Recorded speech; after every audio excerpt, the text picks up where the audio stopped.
Well, in case you just joined us, Game 1 was a blowout. The Boston Celtics now 8-8 on the year, losing to the Cleveland Cavaliers 112-84, a 28-point difference. Just ahead, Game 2, Utah returns to the Forum for the first time since losing Game 7 of the playoffs to the world champion Lakers. Let's hear from Rick Barry. I'm with a man who was very, very close to being the sixth man in the NBA last season in a tight race with Roy Tarpley, Thurl Bailey. Thurl, let's try and get into your head a little bit and talk about what it takes to be a sixth man. What type of mindset do you need preparing for a ball game? Well, you know, that's when I first was given that role, which was, I guess, about maybe 3 years ago. I had to ask myself that question because, you know, all my life I'd started, and it was kind of a different transition for me. But I think what it takes is just the temperament to be able to sit there and watch the game and realize what you're going to have to do when you go in. Whether you're going to add more offense to the game, play defense, or basically who you're going to be guarding that night. All right, and to play in this ball club, you've got a great player opposite you in Karl Malone, and you've got an incredible backcourt, especially with John Stockton. What do you try to do to help the ball club in playing with these two people? Well, you know, I think basically my role is kind of to give an all-around game. I like to come in and usually I'm guarding one of the league's best players in the three position, like a James Worthy or Larry Bird or Alex English. And one of our biggest assets is the fact that we run the break so well. So usually you'll see Karl on one side and me on the other and Stockton in the middle, you know, which basically is the nucleus of our fast break. And, you know, and just help Mark Eaton block shots and things like that. Just kind of an all-around type of guy. You know, I just like to go in and hopefully change the tempo of the game, kind of upbeat. If you really had a choice here, I mean, and be honest with us now, if you could be a starter, would you prefer to be a starter, and why? Well, I've been asked that question so many times, and it's tough for me to answer because, you know, I know I can do both. And I think that when you can do that, it makes you a little more valuable. It makes your team a little more valuable. It gives other guys a chance to come in and show a little leadership. But I think in the NBA it's basically an ego thing. There's so many great players out there that you can't start them all. And I think that I would rather come off the bench because it's different, and not a lot of players can do it.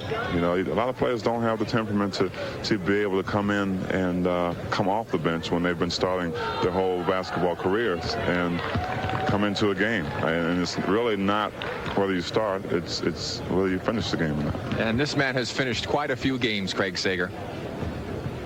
Thank you very much, Rick Barry. The Miami Heat also finishing games on the losing end of the score once again tonight. Miami loses, although they did have the lead momentarily in the fourth quarter. We'll be back with highlights in a moment. Business takes me from one end of the country to the other. So when I travel, I take along my Lanier Pocket Protege. It lets me make excellent use of my time, no matter where I am.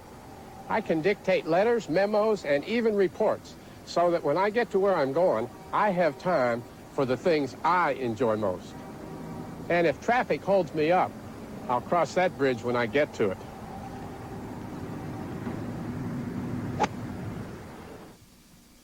Phone Pals, a new and exciting way to meet people from all over the United States. Hi, I'm Lori. I just moved to Denver. If you like to ski, give me a call. This is Eric. I'd like to meet a woman who likes to hike and fish and would like to spend her summers in Montana. I travel a lot, so I'd like to meet Call someone. now, 1-900-909-2222, and listen as people describe themselves to you.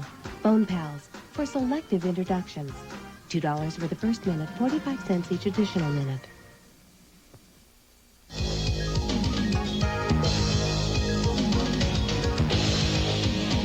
Well, like the Utah Jazz, the Detroit Pistons also lost a Game 7 to the Lakers. That one was in the NBA Finals. This year, Detroit with the best record in the league. Detroit on the road, however, taking on Washington, leading by 20 at the half and looking equally impressive early part of the third quarter. Joe Dumars with an easy 2. Rick Mahorn then added to the lead with an easy move past Dave Feidel. But the Bullets suddenly decided to play. Wes Unseld got the message through. Jeff Malone cuts the lead to 16, which still seems like a lot. But then Bernard King gets the hot hand. Bernard with 21 points in the third quarter. As Washington catches up with Detroit, they are now down by 4 with 54 seconds to play. Milwaukee overcame New Jersey's double-digit lead to win 103-92. Miami lost the lead in the fourth quarter, and Miami loses again, 105-102. New York is playing at Dallas. Knicks leading 42-37, but they commit one of their 12 first-half turnovers. Gerald Wilkins stepped in, dished off the pass. Johnny Newman got the layup. Knicks up by 7. Patrick Ewing with a great first half. 10 points and 10 rebounds. As New York went on top of Dallas at the half, right now it's a 1-point game early fourth quarter. Houston at Phoenix, Buck Johnson to Otis Thorpe. Easy basket underneath, Houston on top. And then Kevin Johnson at the other end to Tom Chambers, the newcomer to the Phoenix Suns. And it's 49-44. That is in the second quarter. Golden State, Denver was 35-39 a moment ago, but Denver scored 11 straight points to open up a 15-point lead, 8 minutes to go before the half. The Clippers in Seattle, Seattle on top 29-16. And for those of you who just joined us, Cleveland defeating the Boston Celtics by 28 points. We'll be back in a moment. At the end of this message, I have 2 free gifts for you, so listen carefully, and I'll be right back. Announcing the new Time Life Book of Christmas, a big, colorful 256-page book filled with the joy and traditions of Christmas. You'll find dozens of fabulous holiday recipes. You'll discover page after page of ideas for making your own decorations. You'll get more than 50 pages of Christmas stories and poems. You'll enjoy hundreds of holiday pictures. Call now, and you'll get this delightful Christmas songbook with words and music to 24 of the season's most popular songs and carols. But that's not all. Call right now, and you'll also get this Christmas music cassette with more than 1 hour of your favorite songs and carols. You get all 3, a regular $35 value for only $19.95. Call now. Call 1-800-257-1234 or send $19.95 plus $3 shipping to Book of Christmas, P.O. Box 7500, Atlanta, Georgia. Sunday morning. It's the most wonderful Christmas movie ever. Jimmy Stewart's about to run into some hard times. He's ready to give it all up until some heavenly help arrives. Time's out, buddy. AS2. So what's that AS2? Angel second class. Jimmy Stewart and Donna Reed learn that, after all, it's a wonderful life. 10:35 Eastern on Superstation TBS, Sunday morning. 'Twas the 7th of December. Wrestling stars were in the sky. All America was watching. Expectations were high. On Dusty Rhodes, on Ric Flair, the Midnight Express 2, Barry Windham, Animal, and the Fantastics. Boo! Clash of the Champions 4, Seasons Beatings, live at 8:05 p.m. Eastern on Superstation TBS Wednesday. Seasons Beatings to all, and to all, a good fight.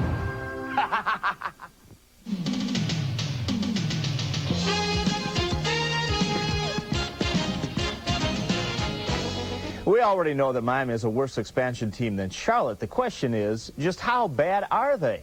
Tonight, they blew a 4-point halftime lead and lost for the 13th straight time. Now, the worst start in NBA history is 0-15, but the heat is on. Miami now 0-13, closing in. Miami has 4 days to get ready for the next opponent. This may be their best chance to win all year. Coming to town, Sacramento. The Kings are just 2-9 on the year, 0-5 on the road. Now, if Miami loses Wednesday, the Heat can tie the record against Denver on Friday, then have a place of their own in the record book. With a loss a week from tomorrow at Chicago, that would be number 16. Now, here's why Miami is so bad. In points per game, they are last, averaging about 92 points. In field goal percentage, last. Free throw percentage, last. They make just 2 out of 3. Rebounding, they're the last place team in the league, and the same with assists. Now, if you're a glutton for punishment and you can't wait to see Miami, just wait a little while. December 27th, right here on the Superstation, we'll have Miami in their only appearance here on the Superstation against the Houston Rockets. Well, keeping with our international flavor at halftime of Game 1, we talked about the globetrotting across the world. Now we're going to, before we send you to Game 2, Utah and the Lakers, we'll have Living in America.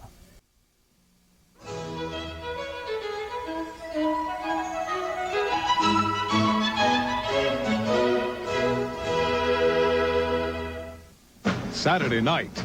Hitler's back is against the wall, and he's more dangerous than ever. As long as he can fight, they'll attack. And the German army launches a desperate and daring offensive against the Allies. Henry Fonda, Robert Ryan, Charles Bronson, Battle of the Bulge. 8:05 Eastern on the Superstation Saturday night.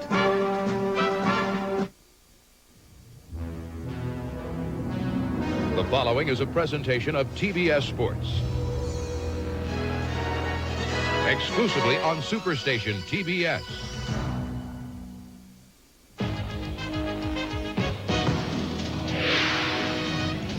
Last season, the Utah fans had much to applaud as the Jazzmen threatened to end the Lakers' march to a successful defense of the coveted NBA crown. But it was not to be, as the Lakers survived the series 4-3 and sent the Jazz back to Salt Lake. Special delivery. This season, the Lakers look to Magic for an MVP season and a possible three-peat of the title. The Jazz look to Karl Malone in what has been his finest season as a pro. Strength and style. Next. TBS Sports presents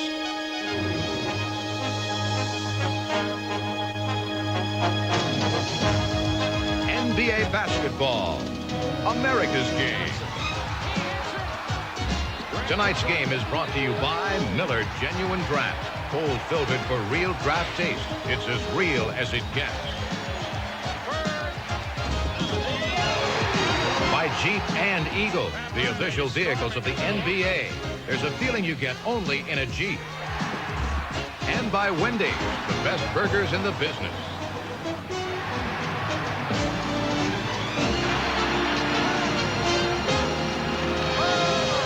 From the Forum in Los Angeles, California. Hello, everybody. Along with Rick Barry, this is Bob Neal. And the team that many feel has the ability to unseat the Los Angeles Lakers, if anybody can, with Western Conference and NBA supremacy, the Utah Jazz come calling on the Los Angeles Lakers.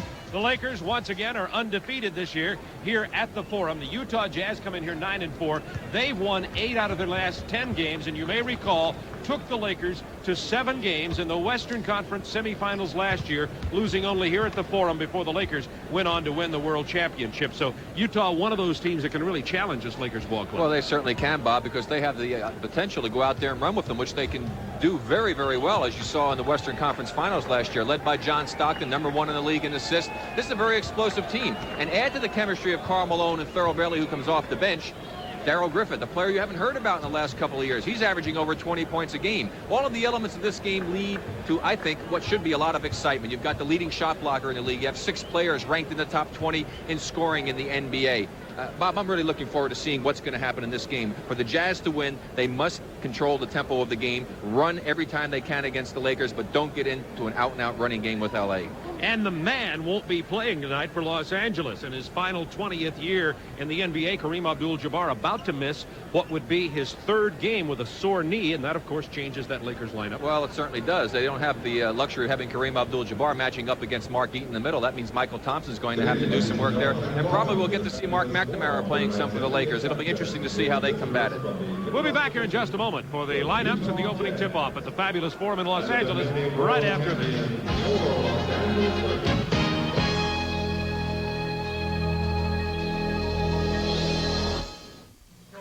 I'm known for my gentle and charming disposition. So when Ernie here ran out of Miller Lite, I didn't get mad. Nah. We calmly discussed the situation. I told Ernie I'd drink light because it's brewed from the ground up so it tastes great. Not like some watered-down version of a regular beer. We reached an understanding, and he quickly rectified the situation. Mom always said I had a way with people. When it's Miller Lite, less filling, tastes great.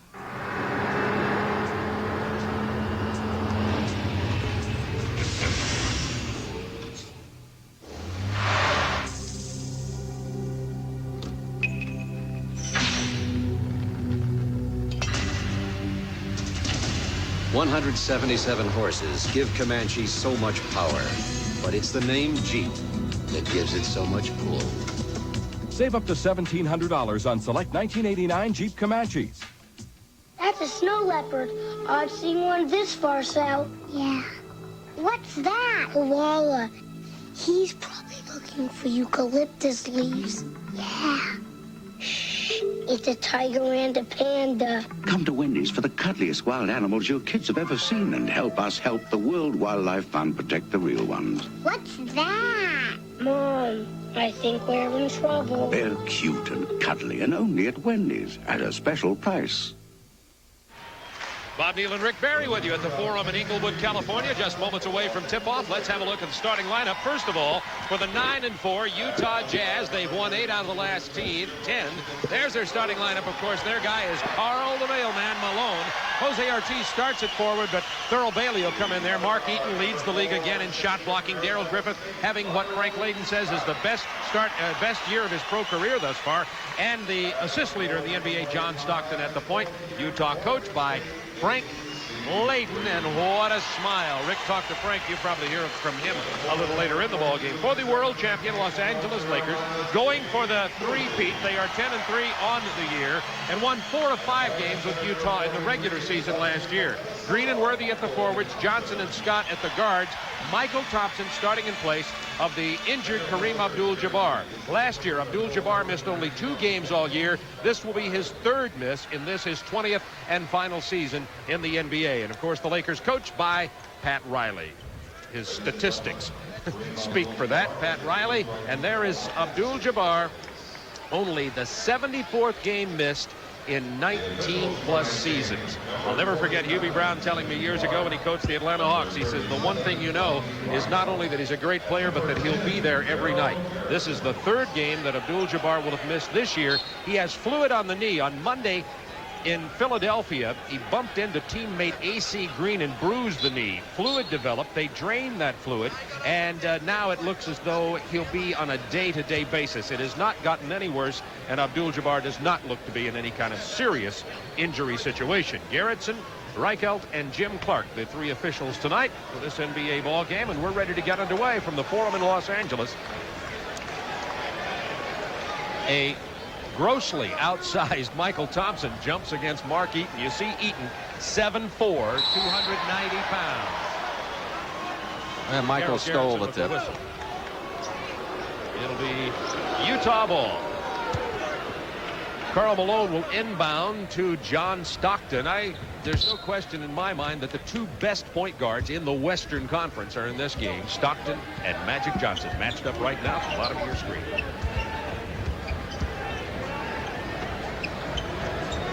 Ortiz from Oregon State played in Europe last year, and there's Griffith missing from the perimeter. Rebound A.C. Green. Byron Scott missing from the perimeter. Scott struggled a great deal on Wednesday, only 3 of 14 from the floor. Nice pass from Stockton. You see why he leads the league in assists, but Ortiz missed the layup. Scott carried the ball, but first was fouled by Darrell Griffith. Griffith injured 2 years ago, injured some at the end of the season last year, but this year Darrell Griffith playing very well, averaging 20.8 points per game. A.C. Green, 2 for Byron Scott, and now to Magic Johnson, posted against Griffith. Illegal defense called, and the warning goes to the Utah Jazz. Ortiz out of place. We mentioned that Jose Ortiz starts at the forward. He's 6'10", played for Zaragoza, Spain last year. If you look at Frank Layden, Ortiz will play only about 10-12 minutes a game, though, and Thurl Bailey will be in before long. Well, Thurl plays more minutes than most of the starters in the NBA coming on the bench. Plays about 35 minutes a game. They're going to that 2-man game with Johnson and Scott again.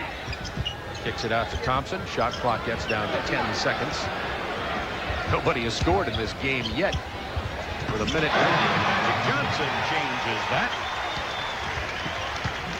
Irvin Johnson leads this team in scoring, assists, rebounding, free throws, game-winning plays. Here's Stockton on the drive. Kicks out to Darrell Griffith. He's missed 2 from the perimeter now. Nice pass from Karl Malone, but Griffith traveled. Struggling at the beginning of this ball game is Darrell Griffith.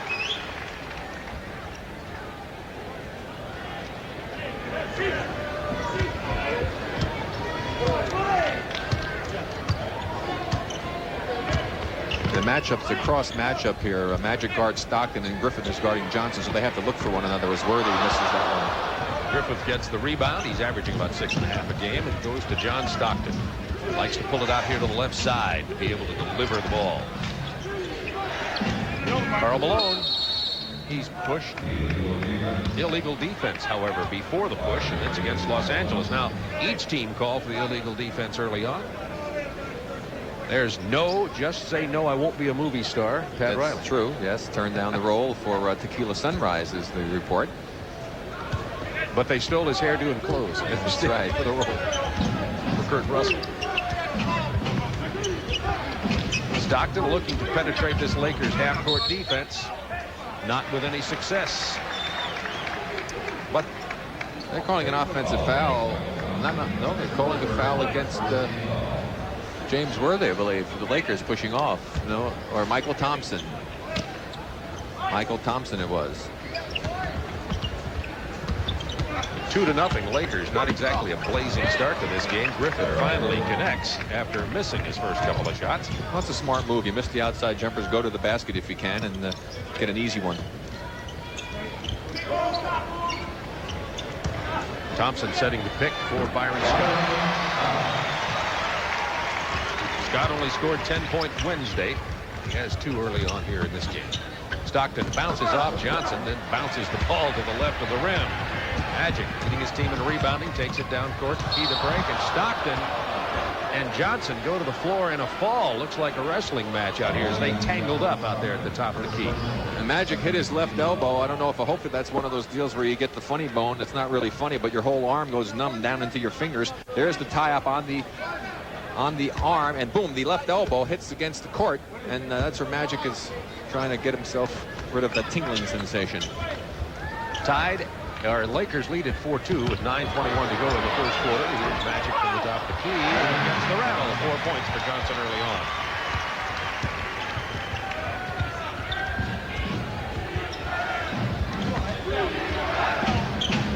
AC Green playing Karl Malone in this early matchup defensively. Ortiz gets into the corner off the screen. Wants to go to Malone and does. Eaton with the rebound. Not much trouble to jam it back up in there when you have the wingspan and you stand 7'4". And a block shot.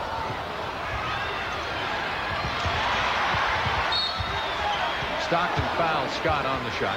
That's going to be very costly for the Utah Jazz. Stockton to pick up his second foul this early in the game. That's bringing Les off the bench. That's a major problem for Utah. Jim Les just signed with this club October 26 after he was waived from the Bucks. And with Bob Hansen still injured, he's a shooting guard, of course. The guard core is depleted. Les is smaller even than Stockton, only 5'11". Talk about a mismatch at the point with Johnson and Jim Les in there now.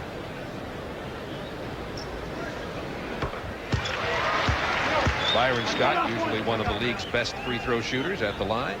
It's not see less from Bradley. The real problem is it's in the direction that he's going to lead this team. I mean, John Stockton is incredible when he's out there on the court for what he does for this Utah team. And now it'll be interesting to see what Les is able to do. 8-4 Lakers, 8:33 to go, first quarter. Malone gets it inside. You can count those two. Past Worthy that time. First points of the game for Karl Malone. Malone, who played 48 minutes a game in 3 of those playoff games last year. Now Worthy tries to answer, misses the grip shot, and Griffith runs with it. He'll pull up from there. Darrell Griffith. Averaging 20.8 points a game, playing about 38 minutes. He's healthy and having a good time. Frank Layden said he's playing the best basketball of his career. Worthy spins past Ortiz. 10-8 Lakers.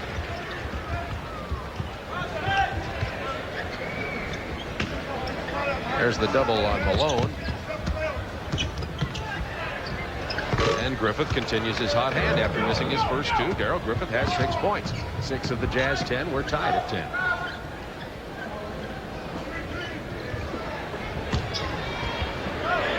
Byron Scott for 3. Scott leads the Laker team in three-pointers. That's his 10th of the year.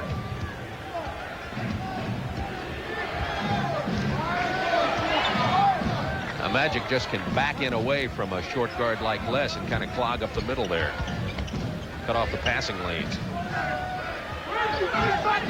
Into Eaton, who had slid in behind Thompson. He was pushed. Michael Thompson outmanned in terms of height. Michael Thompson, not a giant at center, only 6'10". He's outmanned in every department, not just height. You talk about Mark Eaton. This is a very large man. A significant human being. Thurl Bailey does come in now with 7:05 to go in the first quarter, and this is the minus Stockton, what would be the best lineup in there for Utah. Stockton on the bench early because he picked up 2 quick fouls, in case you're joining us late.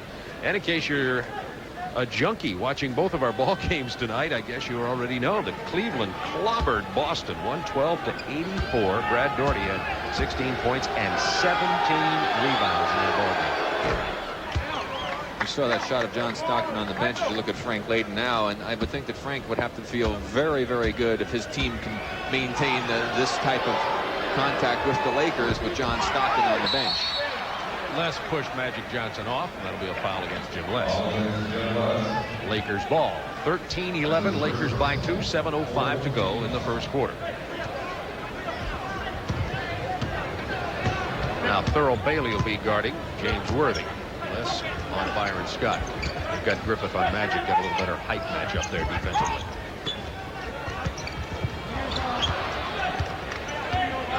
Shot clock to 7. Rebound, Karl Malone. He's got 3 already in this ball game.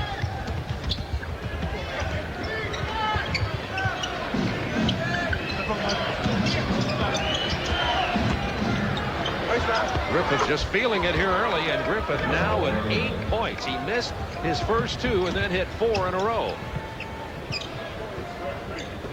Tied at 13.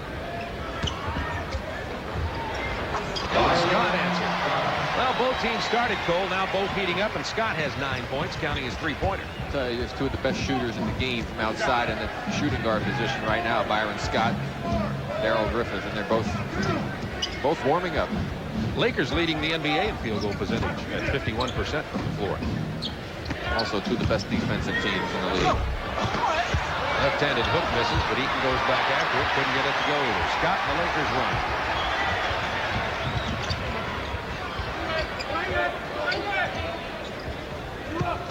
One of the things the Lakers want to do in this game on their transition is beat the Utah Jazz center Eaton down floor. Like to get it down quickly, because he, of course, doesn't get down very quickly. As Magic drives.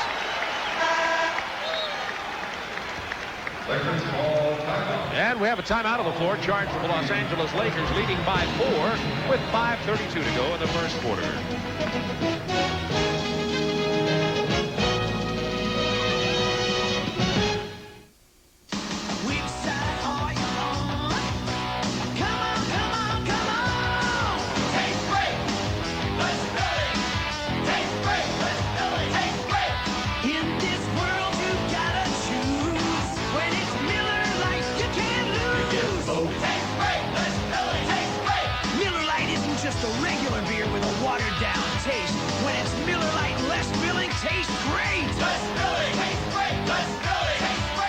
Sunday morning. It's the most wonderful Christmas movie ever. Jimmy Stewart's about to run into some hard times. Dear Father in heaven. He's ready to give it all up until some heavenly help arrives. Time's out, buddy. AS2. So what's that AS2? Angel second class. Jimmy Stewart and Donna Reed learn that, after all, it's a wonderful life. 10:35 Eastern on Superstation TBS, Sunday morning. The promise I made was the way we played out there.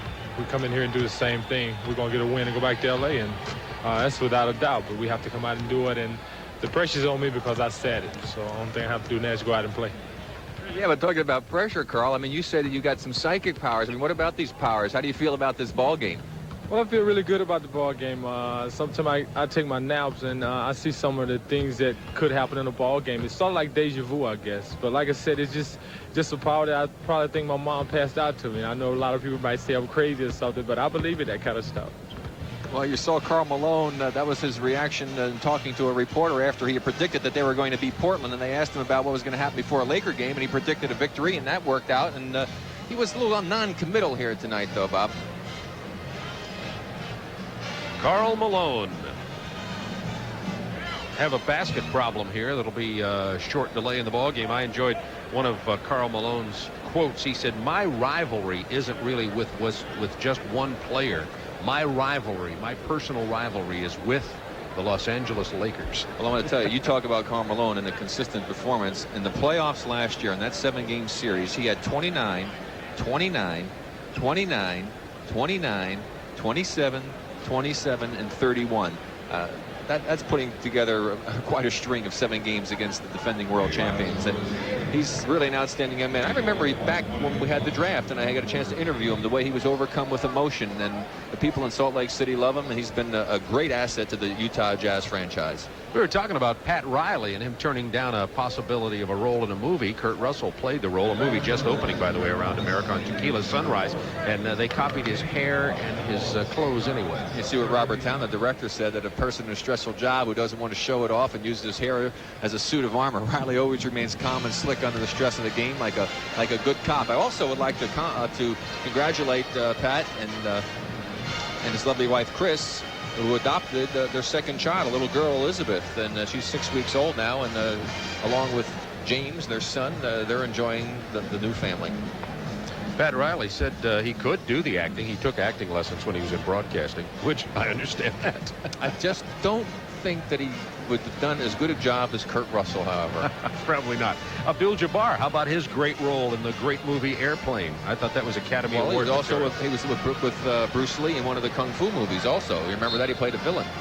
We're going to hopefully have a chance to talk to Kareem at halftime. Out of this ball game because of fluid on the knee after bumping into AC Green on Monday, and has missed 3 games now with the Los Angeles Lakers. They do say it looks like his knee's coming around. The reason we've had the delay and been able to tell you all our little sidebar notes is because there was a problem with the alignment of the basket to our left. They've been working on it. It appears to be okay now. And Magic Johnson going to the free throw line after he was fouled by Mark Eaton on the drive to the basket. And it's 18-13 Lakers with 5:30 remaining in the first quarter from Los Angeles.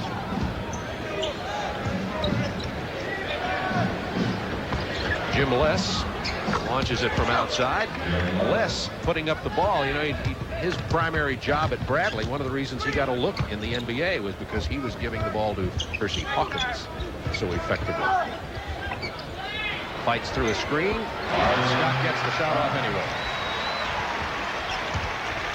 5-point Lakers lead. Well, if Les is going to help this team, he needs to keep shooting those open shots, especially if Magic's going to drop that far off of him. Scott, by the way, with 11 points. That's one more than he had in the entire game on Wednesday, when the Lakers had a big lead, squandered it, and just barely beat Seattle. 18 of the 20 Lakers points in this ball game have come from their guards. Les got it off for 3, and it will count. So Jim Les with a quick 5. Good-looking jump shot. Only 5'11".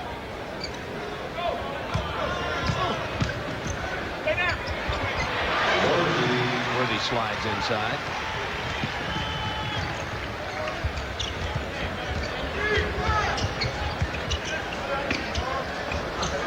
And Karl Malone from the baseline. Only 4 in the game so far for the leading scorer for the Utah Jazz. The Lakers so devastating coming back at you after a made basket as they advanced that ball very quickly, and Farrell Bailey was totally out of position trying to give it to Worthy. We'll see the last play. Look at Malone gives a little right hand fake trying to get AC Green to go for it. He didn't, but Malone made an outstanding fadeaway jumper. Malone second in the league in scoring. One guest who leads the league again is Worthy missed the free throw. There's Worthy versus the Jazz last year. Well, this Laker team only shot in the mid-40s against the Jazz during the regular season last year, and only about 46% or 47% in the playoffs. So Jazz do an outstanding job of keeping the Lakers from getting up to that 50% range. Nice pass from Les to Malone, but the Lakers converged on him, caused him to miss the shot, and back comes L.A. leading by 3. Here's that two-man game. Nice pass for 3 from Magic. Scott with 14 points.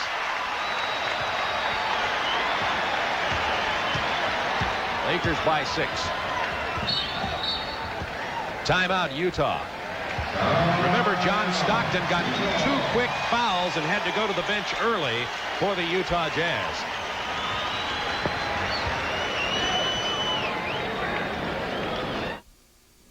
Be there as the Lakers take the NBA World Championship. Relive the spectacular guaranteed championship with back-to-back.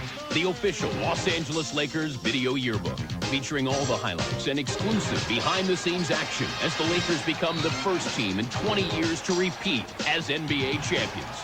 To get your copy of back-to-back, call 1-800-453-7300. That's 1-800-453-7300 for back-to-back. I gotta go. Don't choke on it. Not a kid. What's he gonna do with the ball?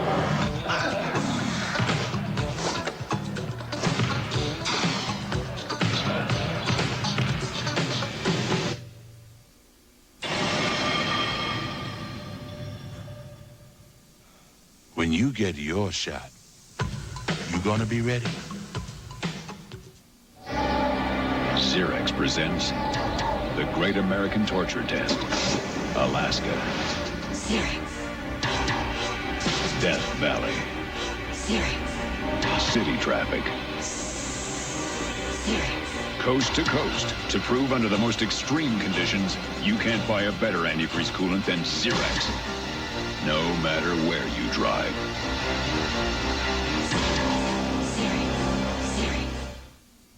And this is where the Jazz are going to have problems all night. The matchup with Magic Johnson. They're so worried about him because of the size. You'll see what happens. Byron Scott throws it in. Les goes back to him. Back out to Byron. Les makes the commitment to Magic. A bad mistake. That leaves Byron wide open. He knocks in another three-pointer. He heads down the court. Riley gives out defensive assignments to his team. And Frank Layden says, get it over here, guys, and call a timeout. We need to talk this over. Utah shooting the ball well early on, 53%, but the Lakers at 67%, and Scott is 5 out of 6. There's Robert Plant. One of the many celebrities, as usual, at the Forum in L.A. Jim Les, nice drive, goes to his left hand, couldn't get it to fall, and Eaton loses the rebound to Michael Thompson.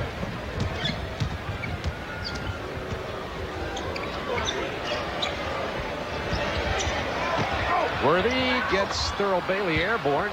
Magic with the rebound again. Scott with the dish to Johnson. From Byron Scott. Nice play. 9 points for Magic.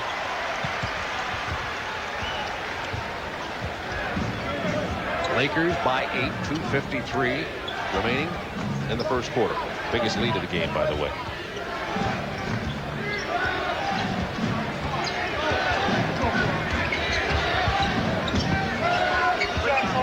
Shot clock down to 2 and 1, and they don't get it off. Orlando Woolridge coming into the ball game for the Los Angeles Lakers, and Eric Lechner coming in for Utah. There's Woolridge, signed as a free agent August 10th from New Jersey. Woolridge averaging 10.5 points a game. What a pass from Magic to Michael Thompson. 10-point Lakers lead. Well, they took advantage of the rookie right away. Griffith had hit 4 in a row till that miss. Lechner, the first-round draft choice from Wyoming. Magic Johnson, the Lakers running hard now, and Frank Layden wants a 20-second timeout as soon as they get down here across the timeline. With 2 minutes to go in the quarter. L.A. on a 12-2 run.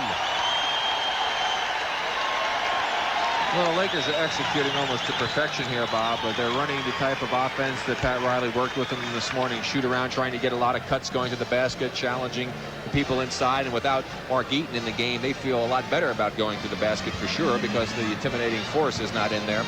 And, of course, with John Stockton not in the game, Les, I think, has done a nice job, but he doesn't have the ability to create as many opportunities for his teammates as John Stockton does. And I think that's created a problem for him. Well, the Knicks with a win at Dallas. Denver leading Golden State. Earlier game you saw, we hope, on the Superstation. Cleveland beat Boston 112-84. Seattle leading the Clippers.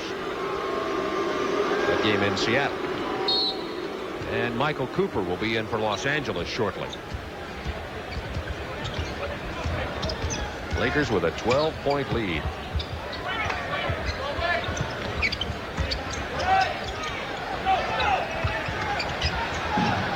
Oh, that Laker defense. Shot clock down to 1. They don't get it away. Turn it over. Give it to the Lakers.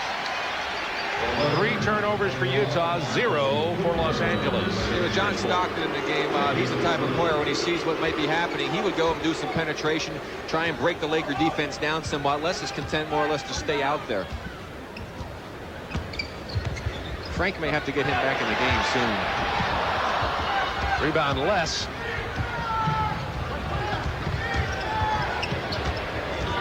He'll pull it back out and start the half-court offense.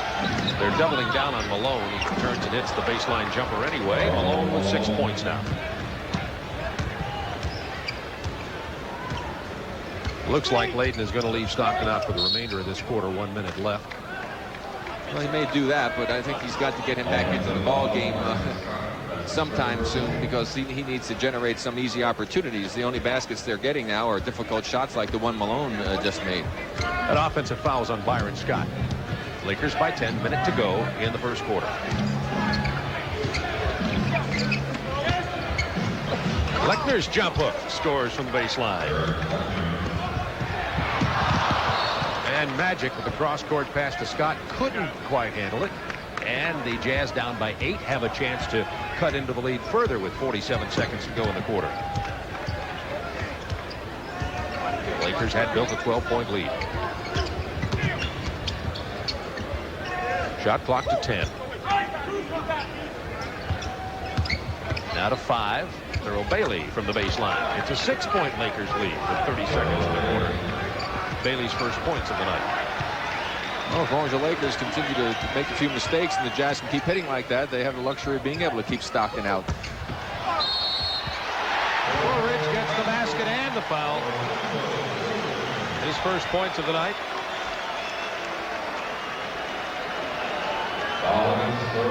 You see the wide open lane, and just the great athletic ability of Orlando Woolridge is able to just blow by Lechner and have a chance for the three-point play.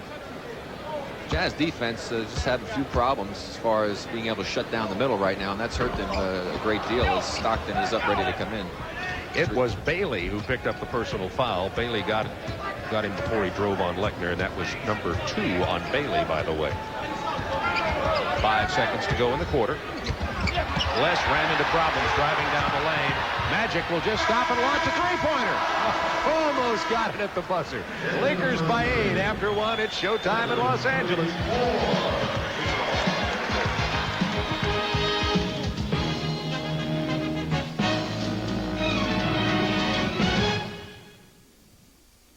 Clutch Men, Clutch Moments, brought to you by the official vehicles of the NBA, Jeep and Eagle.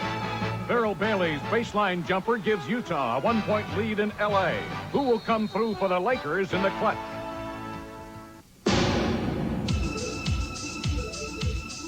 The fact that every Eagle interior delivers unsurpassed room is pretty important. But there's another benefit worth listening to.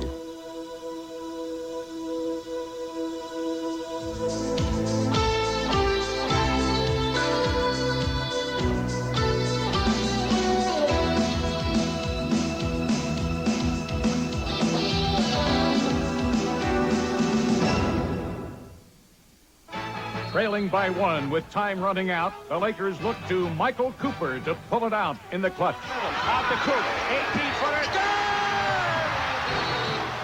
You can expect the best from Jeep and Eagle. That's a snow leopard. I've seen one this far south. Yeah. What's that? Koala. He's probably looking for eucalyptus leaves. Yeah. Shh. It's a tiger and a panda. Come to Wendy's for the cuddliest wild animals your kids have ever seen and help us help the World Wildlife Fund protect the real ones. What's that? Mom, I think we're in trouble. They're cute and cuddly and only at Wendy's at a special price. Portions of tonight's game are brought to you by Jeep and Eagle, official vehicles of the NBA, and by Head & Shoulders, because you never get a second chance to make a first impression.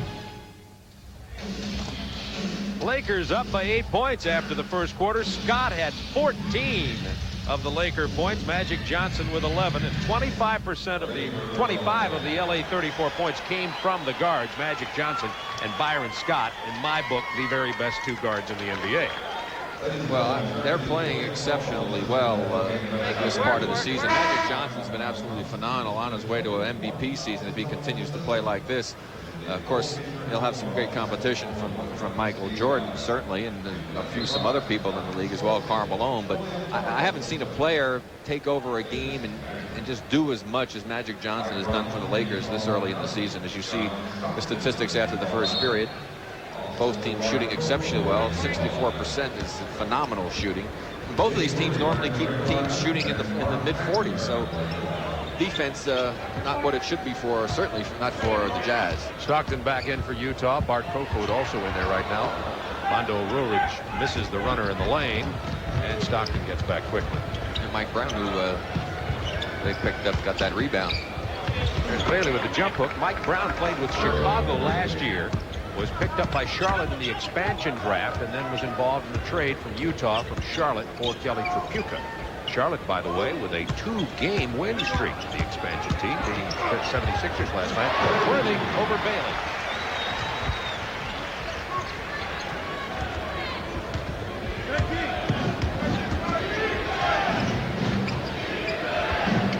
Kofoed playing at that #2 shooting guard position in place of the injured Bobby Hansen, giving relief to Darrell Griffith, but he's not in there.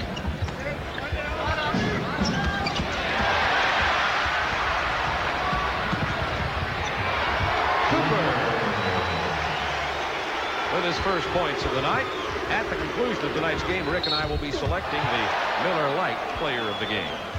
And there's what John Stockton asked of the Utah team. I mean, he pulled up like he was going to stop, wait for everybody to come down, and the next thing you know, he sees an opening and he explodes to the basket and draws a foul. Stockton only played 3 minutes in the first quarter thanks to picking up 2 quick fouls and a good free throw shooter. He misses that one. Here's Tony Campbell coming into the game for LA for Byron Scott. There's Stockton. Set the record last year, previously held by Isaiah Thomas. You know, he also 28 assists. Excuse me, Bobby. Also had the highest field goal percentage ever for a point guard at 59.4% last season, as well as making the second team All-League. Lakers up by 9. McNamara and Campbell in for the Lakers to go with Worthy, Woolridge, and Cooper. Woolridge over Brown. Looked like Brown got him, but no whistle. Worthy gets the rebound. Then Bailey on the miss. Stockton was looking for Kofoed breaking on the wing, missed him. Another turnover. That's number 6 for Utah.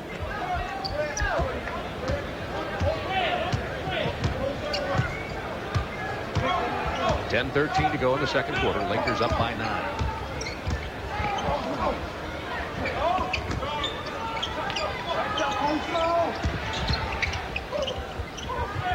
Shot clock down to 5 seconds. Foul, illegal defense warning. That won't be a warning. That'll be a technical foul. That's the second one on Utah, so Los Angeles will shoot it.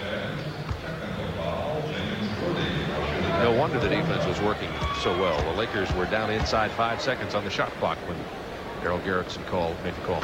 Well, they missed the technical. Actually, what happened is McNamara was wide open underneath the basket, and had they not blown the illegal defense, the Lakers could have an easy 2 points. Malone back in now for Utah as Eaton goes out. Here's who's in there for Utah. Mike Brown, Karl Malone, Thurl Bailey, John Stockton, and Bart Kofoed. Worthy to the hoop. Can't get it to fall again, and Bailey with the rebound. Bailey matched up on Worthy defensively for Utah tonight. Malone over Woolridge. What a complete basketball player is Karl Malone. 8 points in this ball game. And it all came about because he's really improved his outside shooting. From long range, Tony Campbell. McNamara with the rebound. Into Campbell from Worthy. His first points of the game. 9:18 to go, second quarter. Lakers continue to lead by 9. Woolridge pushing off against Malone. Harold Griffith checking into the ball game for Bart Kofoed. Griffith giving Utah the perimeter game as he checks back in.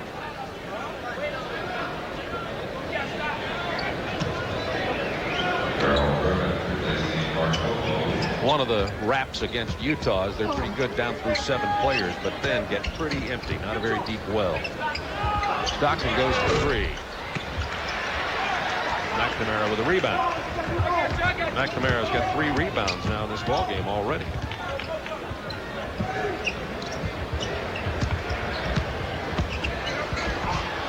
Worthy having no trouble at all penetrating into the lane, but can't get it to go down from 3 and 4 feet away. He's only 3 out of 10 from the floor thus far. That'll change if he continues to get those type of shots. Oh, Malone just creamed Michael Cooper on that screen. Karl Malone with that body. Magic Johnson, Michael Thompson setting back in, and Bobby Hansen has an injured left hand. He was warming up before practice. He showed it to us there, but well, it was. Some people thought he would check back in and come off the injured list tonight, or go back in and play for this team tonight. But they're going to give him another week to rest. Woolridge with the penetration.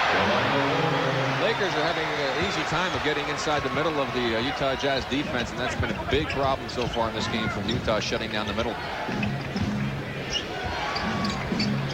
Bailey wants a 2-man game with Malone, but Thompson and Worthy were too tough for him on that particular call, with 8 on the shot clock now. Rebound Stockton, new clock.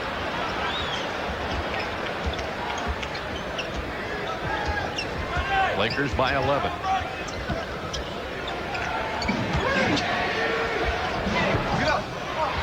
Lakers playing excellent defense. It'll belong to Utah with a new shot clock.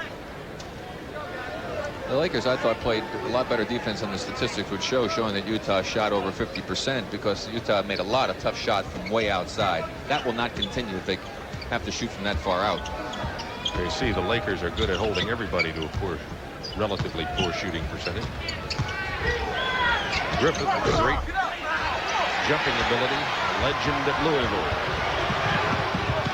Malone steals the errant pass from Cooper. Oh. Bailey tried for the jam and had it knocked away. The fans love that defense here.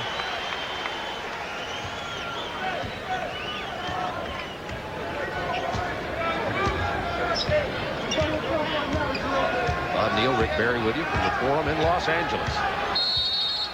Illegal defense again against Utah. Another technical free throw and possession of the ball coming up here for Los Angeles. This program is authorized under broadcasting rights granted by the National Basketball Association solely for the entertainment of our audience. Any publication, reproduction, or other use of the pictures, descriptions, or accounts of this game without the express written consent of the National Basketball Association is prohibited.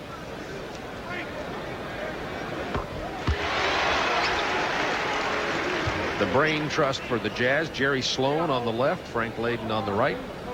Jerry Sloan, great guard with the Chicago Bulls, great defender.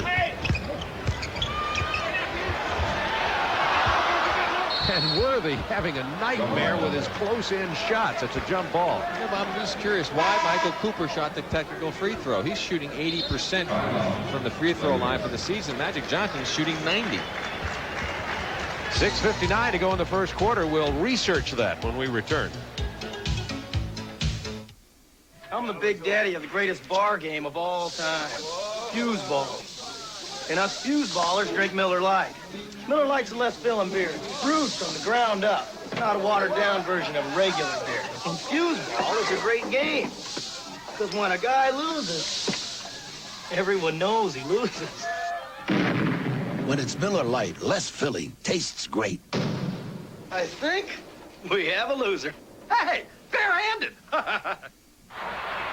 Charles looks like he's just determined to take over this game. Oh, brother. Dominique fires outside, goes after it. Whoa! The Elo for a three-pointer. He leads the league. Price with a tip at the buzzer. Jordan on the move, in from the right, reverse layup. They're enjoying their biggest lead, 8 points. Yes. What a shot! NBA action!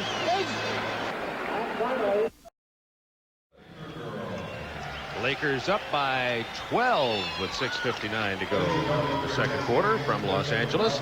And coming up Tuesday night, Rick and I will be in Chicago for Boston and Chicago. And the Boston Celtics better get it on track. They were clobbered by Cleveland 112-84 tonight. Well, Bob, when they had Larry Bird, they always had big problems when they went out and played at the Richfield Coliseum. And then a week from tonight in Atlanta, Detroit. And Atlanta, Skip Carey will join Rick for that telecast at 8:05 Eastern Time. Will be a real battle. Two teams that really don't like one another. And they've had some great battles in the past. And with the addition of Moses Malone, Reggie Theus, it'll be interesting to see how that matchup develops with Detroit. Stockton with the ball and the pass. Not much production from Stockton thus far tonight. Griffin misses a layup. Now Lakers win. Cooper, only Stockton to beat. Nice play by Malone. Into the stands. Hope he's all right. Well, somebody just got a lot of liquid spilled on them as Carl crashed into somebody. And they Carl. Look at a great hustle on the part of Karl Malone. Take a look at it again. Look at him hustling down the court. He's able to knock the ball away. Look at those long strides. Long jump, high jump. Now there's the crash in, and then the liquids were flying. Lakers 43-31. 21 seconds on the shot clock as only 3 transpired on that attempted break. Scott has a 3-pointer to go with those 14 points. He struggled on Wednesday night against Seattle with only 10 points, 3 of 14 from the floor, but he's been lighting it up early in this ballgame. John Stockton really having a problem with the production so far. Only 1 point and 2 assists in this ballgame. Set out most of the first quarter. Worthy misses again, but this time he's fouled. And Mark Iavaroni, who just checked in for Utah, got the personal. That's his first. Iavaroni played a few years in Italy. This is his 3rd year with Utah. Started 70 games for the Jazz last year. Now we're talking about his misses. 3 of 11 from the field for James. He'll keep shooting. And the shots he's missed, I mean, he's just shaking his head because he can't believe he's missed the ones that he has thus far. And I mean, even a layup that was almost uncontested. Worthy struggled in that. Almost all the Lakers did except for Magic Johnson in the Seattle game. The victory they eked out. Worthy had only 8 points and 1 rebound in 34 minutes Wednesday. Lakers with their biggest lead. 14-pointer. Rebound Worthy.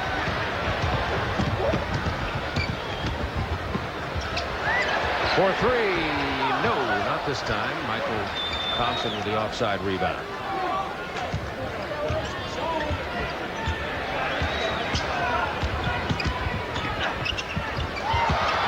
Here's Worthy again. This time he took it right over the edge of the rim on the pass from Magic Johnson. The Lakers are having a field day on their penetration. They guess they're almost walking to the basket. Bladen not very happy. Timeout, Utah.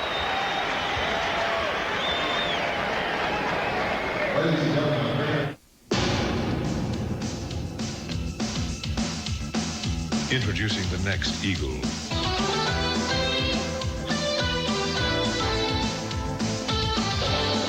Eagle Summit. Available with dual overhead cab, 16 valves, multi-port fuel injection, all in a car designed to be roomy and useful. Eagle Summit. It soars. Introductory offer. Get $500 factory cash back on any 1989 Summit. Delta Airlines flight attendant Irene Lockwoody loves to fly. Are you still here? My son was supposed to meet me. Well, I'll wait with you. That kid is always late. What she loves most are the people she meets. He must have gotten caught in the rain. He was even born late. Joey! Ma. Irene is what Delta's all about. Irene. Yes? Are you married? Yep. 2 kids. Late again, Joey. You love to fly and it shows. Over the years, Wheaties has always been the breakfast of champions. Because we've always stood for the best. With what we put inside the box and who we put outside. Today we welcome our newest champion.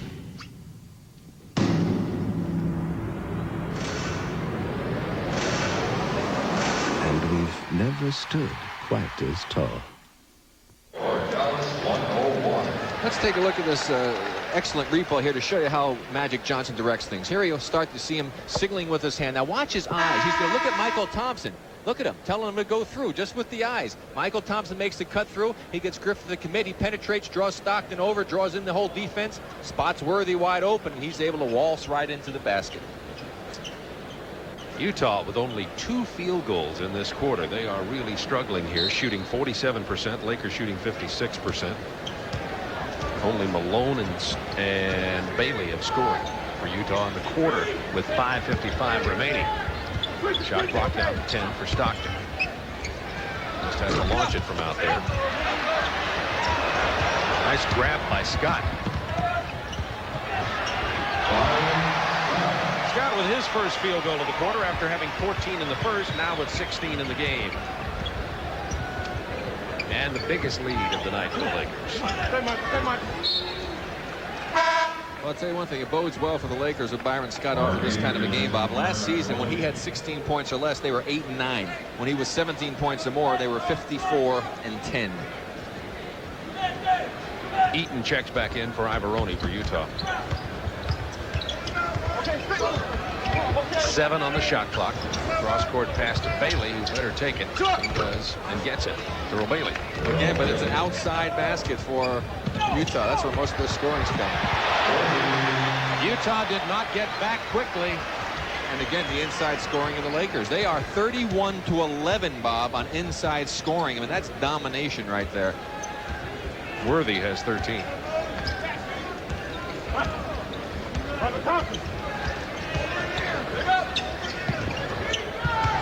Eaton against Worthy. He gets it off the glass this time. Mark Eaton, not known, of course, as a scorer, has only 5 in this game. Averages only about 7.5 points a game, but he has 59 blocked shots on the year. Lakers pounding it inside against Utah. Well, I mean, why not? I mean, they're able to get in there anytime they want. James Worthy's been waltzing in the entire night, so Pat Riley, Magic, I mean, when he's out in the court, he realizes it well, so he's going to what's been working for them. I mean, they have to feel very good. The Lakers do. I mean, actually the Jazz, that they're not trailing by even more. I mean, they're down 16. It could be even worse if Worthy was making any of those easy shots he had inside. This could be a total disaster right now. It's on the verge of becoming that now. And to add even more woes, Thurl Bailey picked up his 3rd personal foul. And a technical foul against Bailey as he leaves the court. They didn't get him out of there and Brown in quickly enough.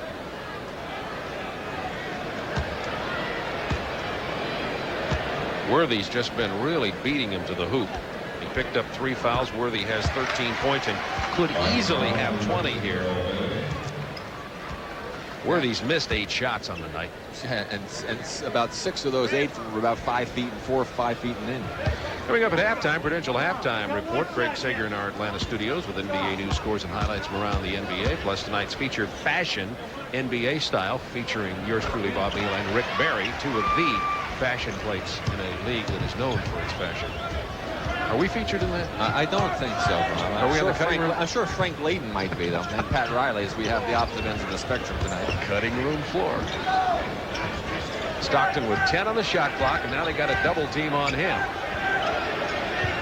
Eaton, not known for his passing, almost misses it. Mike Brown battles inside as the clock wound down. Gets his first basket of the night. That was a well-earned 2 points there. Here's that two-man game with Magic. Now he takes it over to the offside. Thompson, who misses. Stockton. To Brown. Nowhere to go.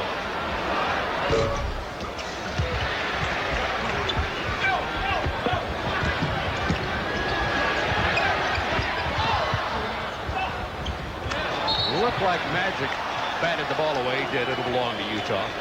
2 seconds elapsed on the 24-second shot clock. It's important for Utah, I think, to try and knock off a few points of this lead, and teams like to go into the locker room trailing by less than 10 points. I think it'd be very important for them to do that here. Otherwise, they could be on the verge of being blown out in the second half. Darrell Griffith with his leaping ability still intact from the Doctors of Dunk, the Louisville Cardinals. An exciting basketball team.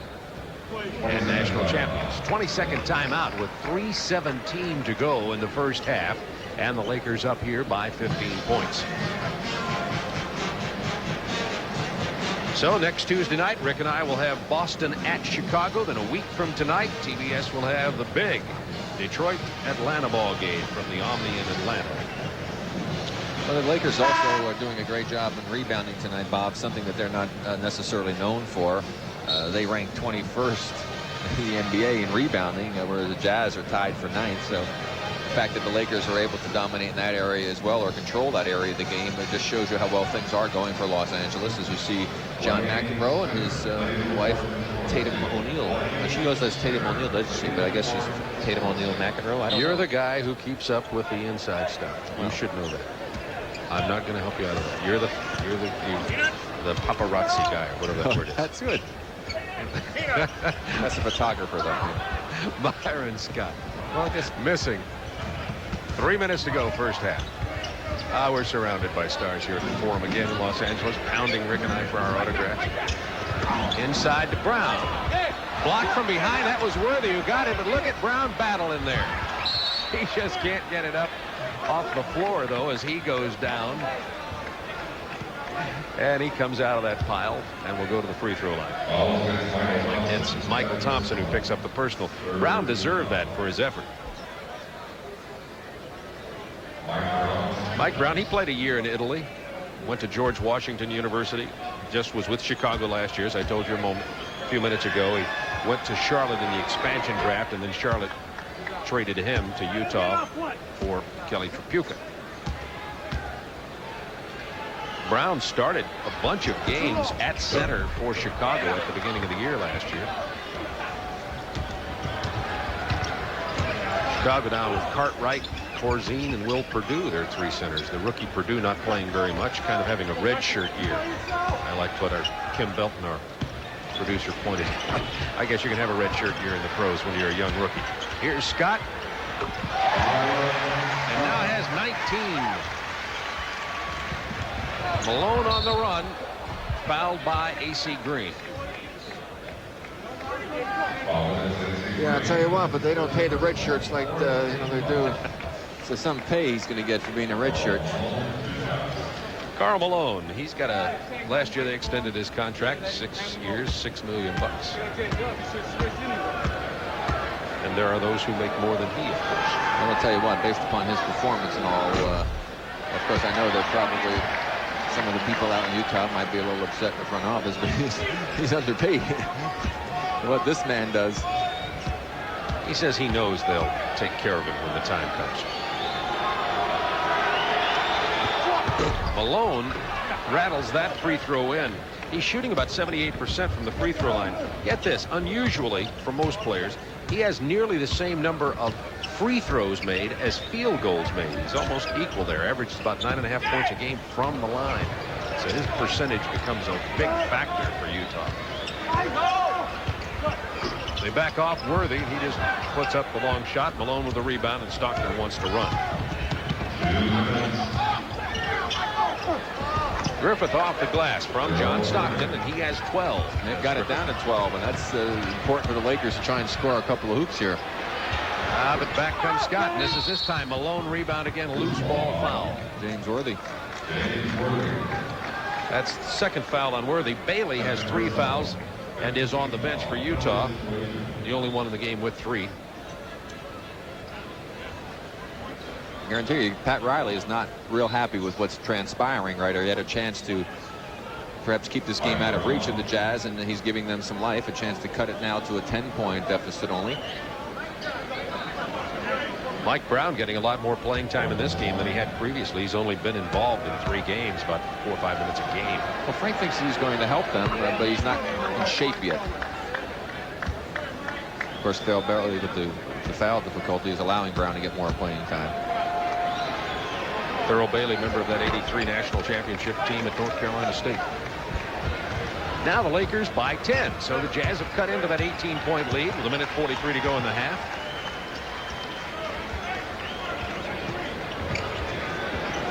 Lakers have had to go to the perimeter game a little bit more. Let's see if they get it inside this time. 6 on the shot clock.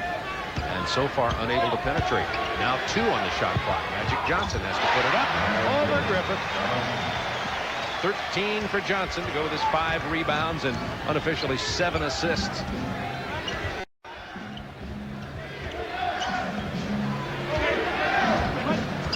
Shot clock down to 10 seconds now for Utah. Brown backs in, has it blocked by Worthy.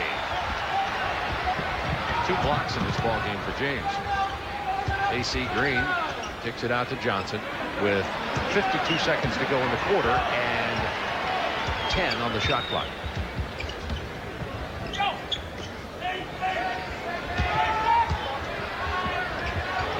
Brown went over to help out. His man AC Green had the open shot, but he gets the rebound off the miss.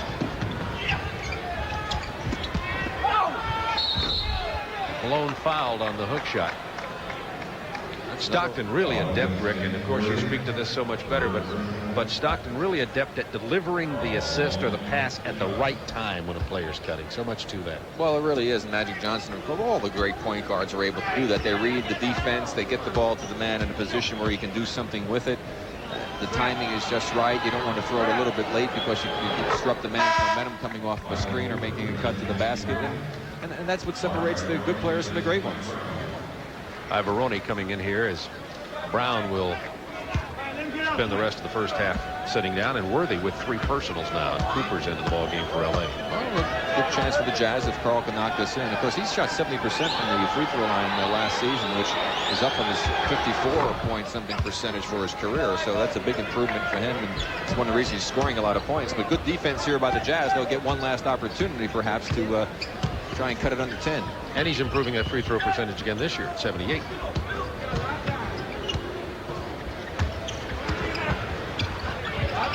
Nine on the shot clock. And a foul is going to be called on Ivaroni, or did he knock it out of bounds? He's off Ivaroni. He's out of bounds. 7 seconds on the shot clock. 12 in the quarter. Went off his foot. Stockton almost had the steal.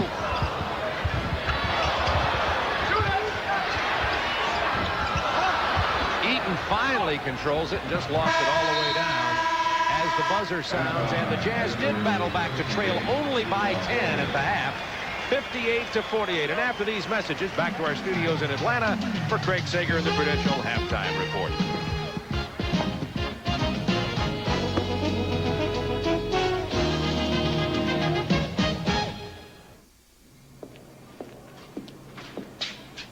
Hey, soldier. Bobby, look at you. How's the Army treating you? Great. Let's get off. Tell me, is he still upset? Well, you know Dad. Never really understood why I joined. Remember when I told him I was putting off college for the Army? Yeah, I thought he was gonna bite the stem off his pipe. I just wish you could see things like I do. I mean, maybe you'll go straight to college. But I had to prove something to myself first.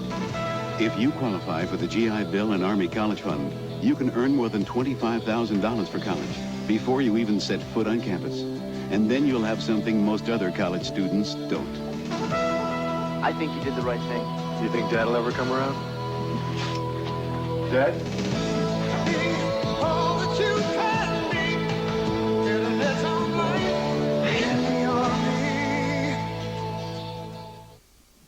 As a rule, statistics don't lie, but there's an exception to every rule. That exception tonight in Dallas, where the New York Knicks shot 38% from the field, the Mavs 51%, but the Knicks won the game. We'll show you how in a moment.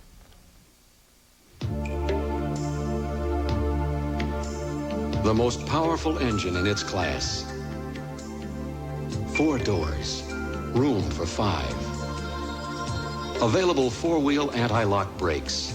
We've done our part in separating Jeep Cherokee from everything else. Now it's your turn. Save up to $1,600 on select 1989 Jeep Cherokees. So, Dave, who'd you vote for this year? Well, I was looking for a guy who'd be a strong leader. Someone who could take the ball and run. He had to stand tall and be a straight shooter. Miller Lite wants you to get out and vote for the players in the 1989 NBA All-Star Game. Get your ballot at any NBA arena or at the Miller Lite display in stores and taverns. So vote and exercise your right or your left. Miller Lite, sole sponsor of NBA All-Star voting. We go above and beyond just like you, above and beyond what we have to do. I'm a Prudential representative. When I talk to people about CDs and mutual funds, they're surprised at the wide range of investment opportunities I can offer. You work hard, so do we, to make what you've worked for a reality. The Rock, the Prudential, above and beyond.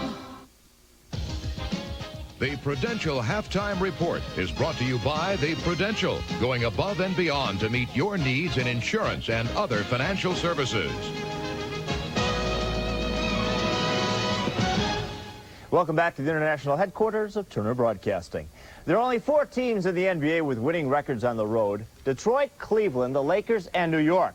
The Knicks are 10-5, 6-4 away from the Garden after a visit tonight to Dallas. Now, a very interesting game it was indeed. Underneath the boards, Charles Oakley, Patrick Ewing, 15 offensive rebounds between them, more than the entire Dallas team. Patrick Ewing blocks Brad Davis's shot. Mark Johnson recovers, goes to Trent Tucker. That's the game winner.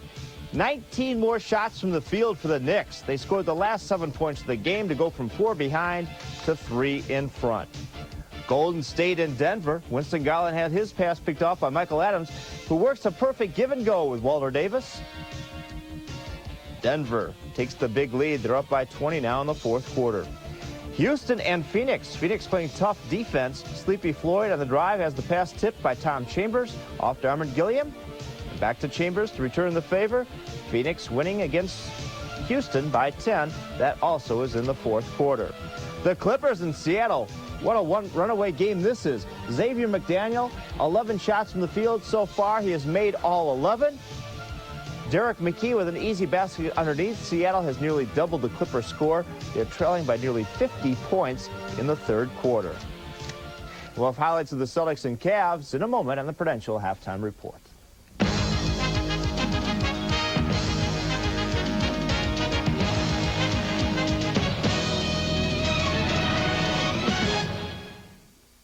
We go above and beyond just like you, above and beyond what we have to do. I'm a Prudential representative, and I help people review their life insurance needs, because I know how much the right life insurance means to me and my family.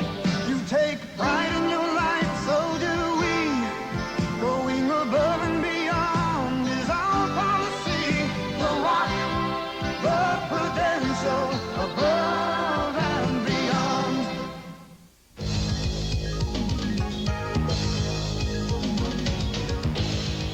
The Detroit Pistons have the best record in the league, 12-3. Detroit 4-1 at home, 8-2 on the road. Victim number 8 tonight, Washington. At one point, Detroit was up by 22 points. Wes Unseld called a timeout. Washington came back. But the key basket late in the game, John Sally with a turnaround jumper, as Detroit holds on to defeat Washington 120-114. Milwaukee outscored New Jersey by 18 in the second half. For Miami, Rory Spiro, Ronnie Cycli, Kevin Edwards, all with at least 20 points, but in a losing cause, the Heat now 0-13 on the year. Boston traveled to Cleveland, the first game of our doubleheader. Kevin McHale apparently put a lid on the basket. He had a nice shot right here, but then everything fell apart. Boston could not make a basket. McHale underneath right here, an easy tipping coming in again, missing again. Cleveland wins this game by 28 points. Mark Price has the ball right here after the rebound, sets up an easy two, but the big story was Brad Daugherty. Daugherty had 16 points, a career-high 17 rebounds, and 7 assists. We'll be back in a moment. Stay with us.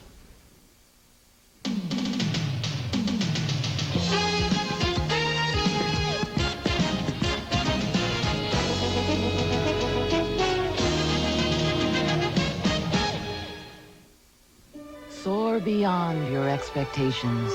Today, the Prudential can show you a new world of financial opportunities. Look to the Rock for stocks and bonds, mutual funds. Feel its strength in CDs, insurance, and mortgages. With the right choices, the right guidance, you can move mountains. The Prudential, your rock in financial services.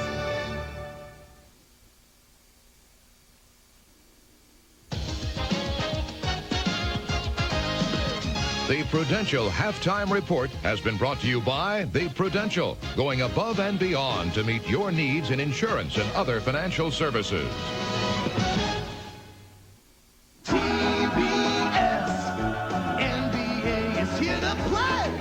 On Tuesday night NBA, it's a mid-air collision. Kevin McHale and Boston clash with Michael Jordan and Chicago. 8:05 Eastern on the Superstation Tuesday. Tuesday is the best. Superstation TBS at the Hoop.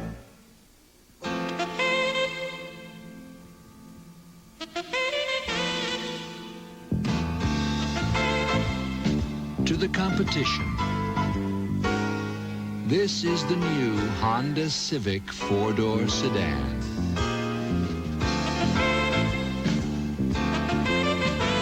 Good luck.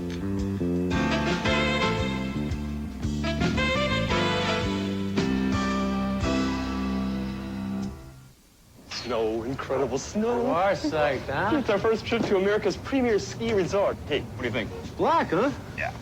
I can see you working the main lodge tonight there in the romantic glow of a roaring fire. Your dandruff takes its toll. Dandruff? 'Tis the season for the flakes that don't melt. I shampoo every morning. Shampoo till spring with an ordinary shampoo. Won't work like this. You use Head & Shoulders. You don't have dandruff.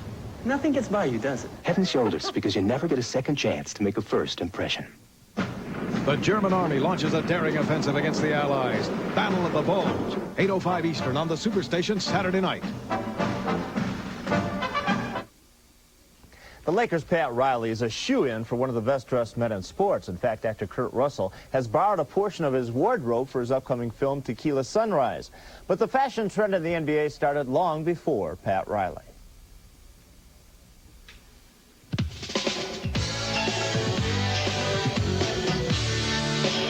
Flashy wardrobes have always been a part of professional sports.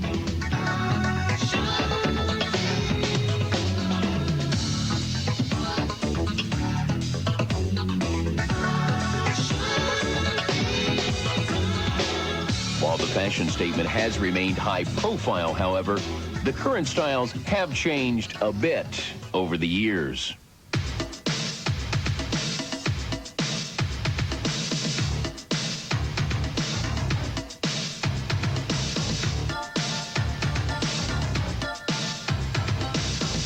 But while players may hold the fashion spotlight off the court, during game time, it's the coaches who have always looked marvelous. You look marvelous. Absolutely marvelous. You know, my dear, my father used to say to me, Nando, don't be a schnook. It's not how you feel. It's how you look. He was marvelous. But you, darling, you look marvelous. Absolutely marvelous. And this is from my heart, which is deep inside my body. It's better to look good than to feel good. Get down. You got guys like Pat Riley, from here to here, has the best tailored shoulder in America. John McLeod, subtle but very, very distinctively dressed. Bernie Bickerstaff has great clothes, except he has them custom made. He's got a little wrinkle that Taylor's got to work on. We study these guys, but right now we've got the best dressed coaches in the world. While current coaches' styles have become more conservative, their philosophy has remained the same. I think you can wear a great suit and look terrific, but I don't think it has anything to do with winning. I think you better have some players who can play. But when it comes to fashion, they still have their differences. Well, I'd have to defer to Pat only because he's much younger. He's the Robert De Niro of the coaching world. Talk to Frank Layden, and you tell a funny story about it. Listen, if I paid $300-400 for a shoe, $100 for a tie, he ought to be the best dressed. Yeah, and he goes all the way to Italy to buy his clothes. It's all in the eyes of the beholder. You know, and this shirt, you know, I bought it brand new. Believe it or not, it's never been worn before. And yet everybody says I don't know how to dress. You look marvelous. Absolutely. I'm about ready to have a garage sale. Frank Layden, no match for Pat Riley on the best dressed list, and also way behind him on the scoreboard, at least tonight, down by 10. Let's go back to Bob Neal right now at the Forum in L.A. Bob? Well, thank you, Craig. Of course, Rick Barry and I were left on the cutting room floor on the fashion piece on the people around the NBA. I'm wearing Mom's birthday tie, though, which is putting me right up there in the top fashion. Rick Barry, speaking of fashion, is right now ready to talk to Kareem Abdul-Jabbar. We told you Abdul-Jabbar missing his third game tonight with a sore knee. Let's find out the situation right now with Rick and Kareem. Well, thanks a lot, Bob. I guess the first question, Kareem, is when will you be back in action? We're just evaluating it day to day. I didn't damage the joint or anything. There's no structural damage. They just want to make sure that the lining of the knee has totally healed so it won't rupture again and start leaking. How have things been going so far as your enjoyment of your farewell tour that you've been on? You know, I was kind of apprehensive during the summer and approaching the season. I was kind of apprehensive. I thought it was going to really be a drain on me. And it hasn't been that bad. It was pretty emotional in New York. That was kind of touching, but it hasn't been a negative type of thing that I thought it could possibly develop into. Have you given any thoughts to what it is you might be doing after your career? I know you mentioned the possibility of doing a little bit more acting. What's in store for Kareem Abdul-Jabbar after this season is over? Well, I have a few things in the fire. Nothing's really come to fruition as far as like what I want to do in show business. I have some ideas about production, and I'd like to do some more acting, as you mentioned. And I also have a deal with LA Gear to represent their shoe line for a little bit. And that's going to be it for right now. I'm not going to try and force anything to happen. What about basketball? You think you'd still want to stay around it? I mean, you've been involved with it for so long. It's been such an important part of your life. Well, at this point, I've had so much of the competition that I want to get away from it. That might change. You know, that could change in a matter of months or something, and I might feel the need to get involved. But right now, I want to get away from the game and see what else is happening in the world. It's a big world. I want to see what's going on in it. Well, there's a lot of it out there to see, and you've been a great part of it. Thanks a lot for stopping by. Back to you, Bob. Thanks, Rick. Kareem Abdul-Jabbar missed only 74 games in his entire career that's in its 20th year. Lakers lead it by 10 at halftime. Let's take a look at who the leading scorers are thus far. Griffith and Malone for Utah. Not much help from the other people, however. John Stockton really struggling. Only 1 point and only 5 assists for him. That's way down. He picked up early fouls, 2 quick ones, and spent all but 3 minutes of the first quarter on the bench. Scott and Johnson combined for 32 backcourt points, and Worthy with 15 from inside. So let's have a look at some of the highlights from the first half, and the Lakers with that 10-point lead, and Byron Scott was the man who was on fire early on. Yes, but Magic Johnson also had a heck of a game, and he's a guy that delivers it to Byron quite a few times, and this time Byron gives it right back to Magic, so that Magic is able to get an easy 2 for a change. As you pointed out, Bob, arguably certainly the best backcourt in the NBA. Here you see another one of the outside shots coming up by Utah. They made it in, and of course the Lakers on that quick break opportunity off the made pass, and Magic with a wonderful lead. Worthy lays it in for an easy 2. You can see the defense not real good for the Jazz getting back. Frank Layden told them they played 19 minutes of lousy basketball and only 5 good ones. John Stockton was limited duty in the first half because of his foul difficulty. You can see how good he is with delivering the ball. He hits Darrell Griffith, who was a real bright spot for them, as he knocks in one of his baskets, and we're back to action here in the second half. 58-48 Lakers. Bob Neal, Rick Barry with you as Michael Thompson misses the runner in the lane. Stockton and the Jazz on the run. Mike Brown almost lost control. Just kicks it back out and they'll start it over again.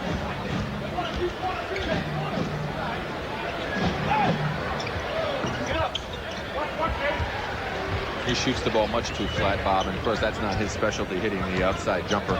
Speaking of Mike Brown, of course, who's in the ball game to start this half. Mike Brown, Griffith, Stockton, Eaton, and Malone on the floor for Utah. The starters for Los Angeles in there too. Scott with one hand has it partially deflected. Here comes Griffith.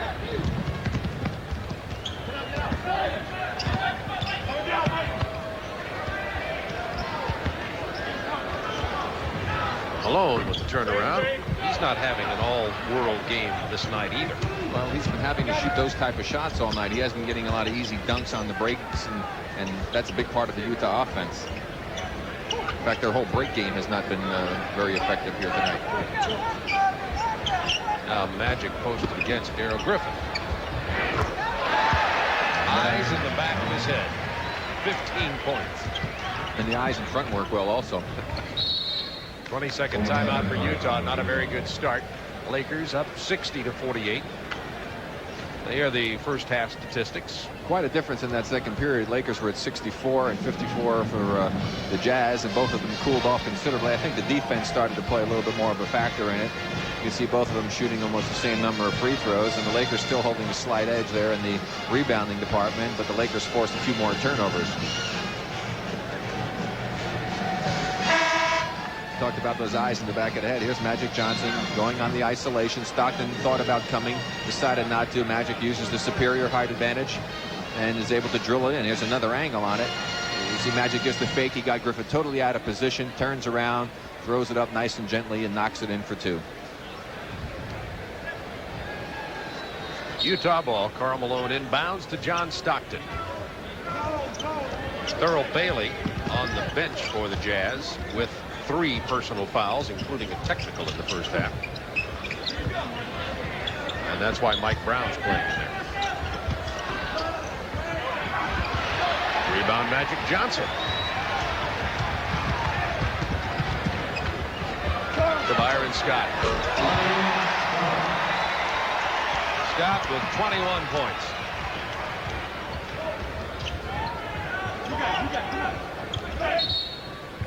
Knocked out of bounds by Byron Scott with 16 on the shot clock for the Jazz. Utah 9-4 coming into this game tonight. They've won 8 out of their last 10 games. Beat Chicago just the other night.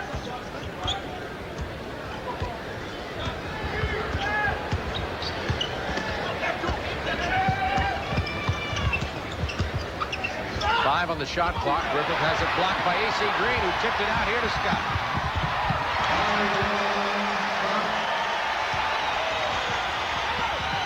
Stockton back quickly, but he had nowhere to go with it, and now the Lakers right back at you. 3-on-1. Timeout, Utah. They're on their feet at the Forum.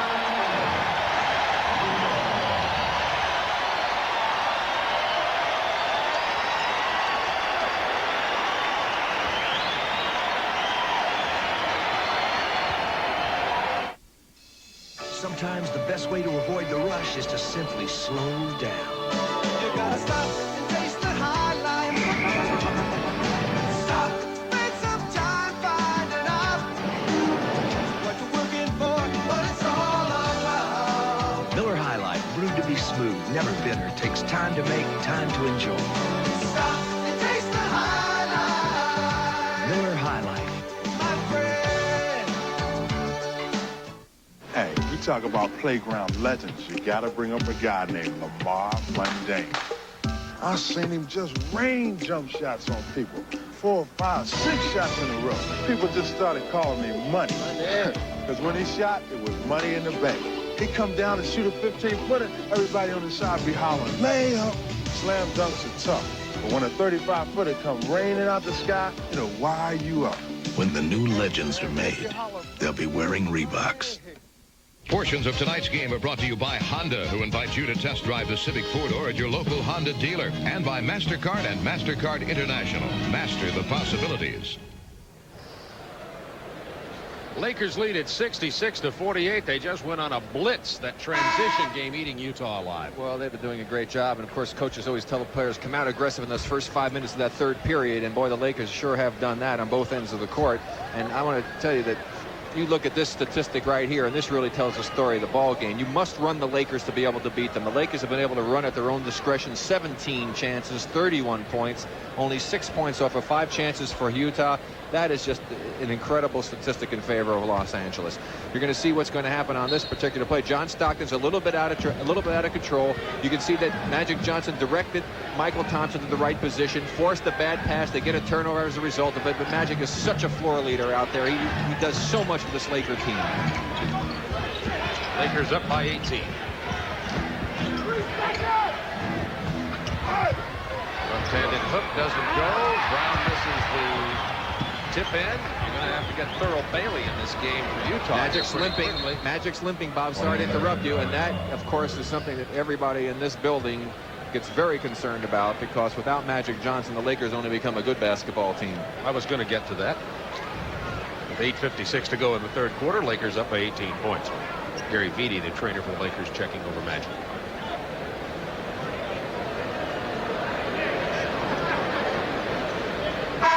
It looks like he's talking a little bit about the left knee. It may have been that he stepped in such a way, a lot of times having unfortunately had the problem of a bad knee during my career. You make a certain movement, Bob, and you get a pain in that joint, and it could be scary at times. And maybe if we'll watch on this replay and see if he does put his left leg down and jam that left leg in some way. Let's see what happens. It may very well be that. You see Magic coming off now as the pass goes inside. Eaton's going to miss the shot. And when they go out on the kick out here, well, we've got to get back to live action, but we'll see if we can pick it up later. Johnson seems to be okay handling the ball. 7 on the shot clock for the Lakers. Worthy over Malone. Rebound Green. Nobody in there to contest it. He traveled. It'll be Utah ball.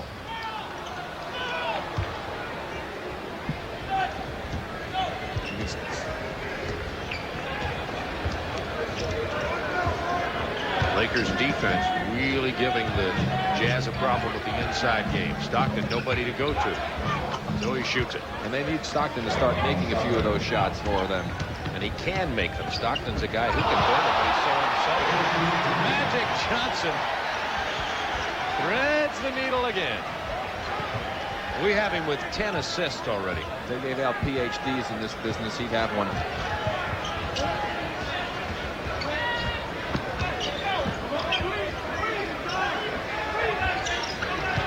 Malone's been shut down. You see the triple team. Thompson, Green, and Johnson had him surrounded. Magic all the way cross court to Scott.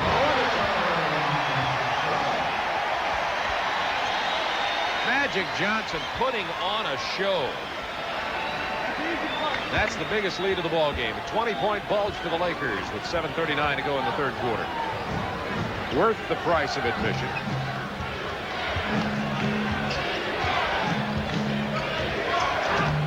On his way to another triple-double. Karl Malone threw a forearm at Magic Johnson. And a technical. Watch Karl Malone, 32. He goes in, Magic is right there. He missed him with it, and that's, even though he didn't make contact, I think that Daryl Garrettson was correct in making it. That is a very dangerous play to make. Flagrant elbow, and the free throw will be shot on the technical by Byron Scott. No personal foul is recorded on that. It's an elbow and technical. Part of the frustration for Karl Malone, he has yet to scratch here in this period. Had only 11 points at the half and only 4 field goals. He hasn't had an opportunity to shoot the ball or to receive it.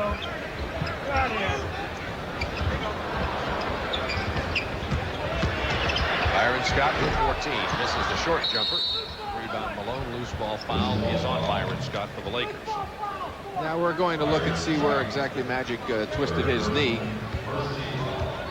Keep an eye on Magic Johnson right there.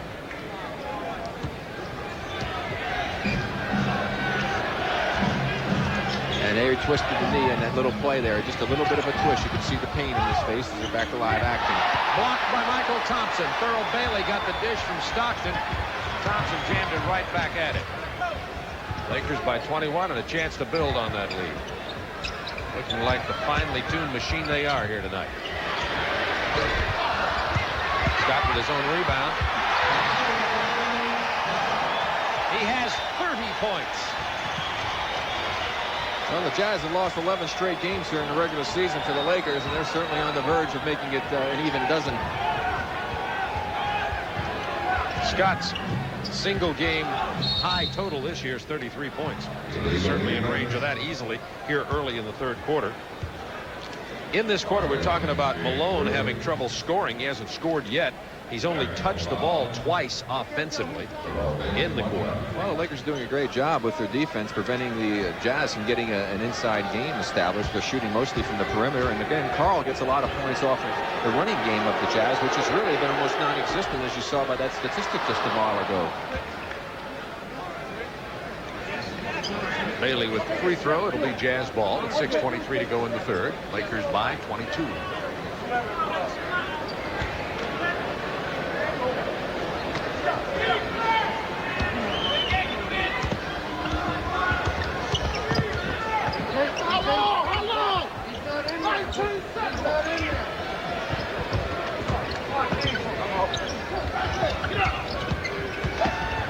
Griffith with beautiful moves into the lane. Darrell Griffith. 14 in the game.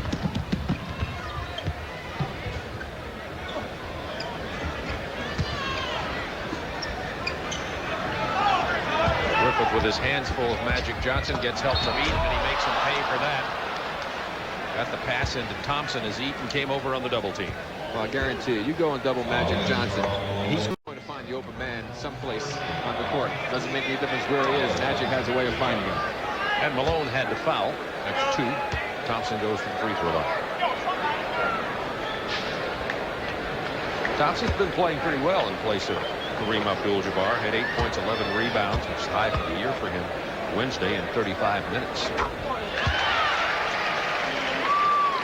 Has only 3 points in this game tonight, Corey. Does have 6 rebounds.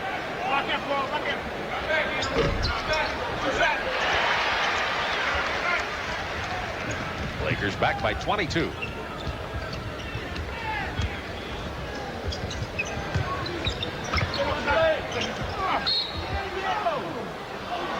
And the foul is going to be on AC Green.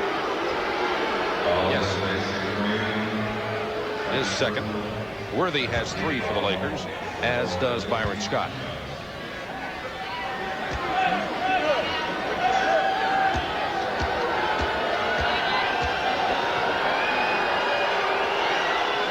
Thurl Bailey with a free throw, runner-up for the 6-man award in the NBA last year. Roy Tarpley won that award. But, you know, I was just going to say this is the only matchup in the NBA with 2 clubs with 3 players each in the top 20 in scoring in the NBA. Utah not playing like that tonight. Offensive matchup.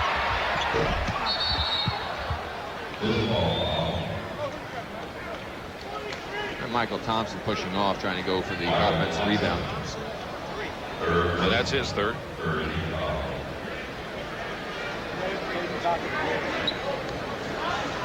Layden and Darrell Gerritsen chatting on the sideline. Frank Layden with some concerns. He was wondering what that foul on Malone, what the situation was, and Darrell explained to him the elbow was thrown. There we go. There's the 20-point per game men. All of those guys are in the top 20 in scoring in the NBA. As Orlando Woolridge has checked in for Los Angeles. Malone drawing a crowd and drawing the foul. Well, again, it's an example, as you say, the type of shots that Karl has to take. He really hasn't had a lot of easy opportunities in this game. He really got bailed out on that one because that was not an easy shot. Woolridge with his second personal. But is he a physical specimen? He said, somebody said, you know, he's such a good forward. There's always a debate over whether he's really a true big forward or small forward. He says, don't call me either big or small. Call me a hard forward. I like that. A hard forward. It's a new position. I mean, he could pose for some of those Greek statues. Malone says he likes John Stockton, Herschel Walker, Flo Joe, 48 minutes on the court, and four-wheel trucks. A little insight into his country personality. Louisiana Tech.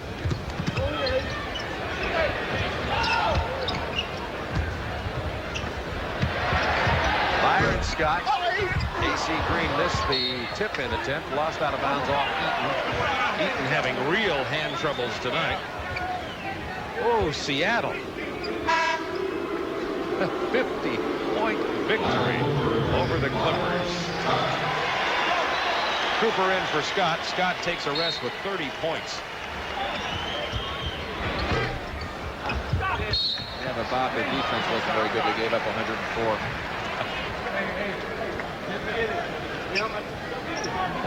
Phoenix is doing a lot better, I think, than most people had expected from them.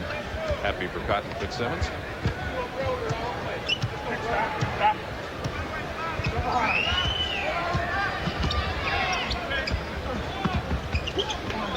Ten on the shot clock for the Lakers.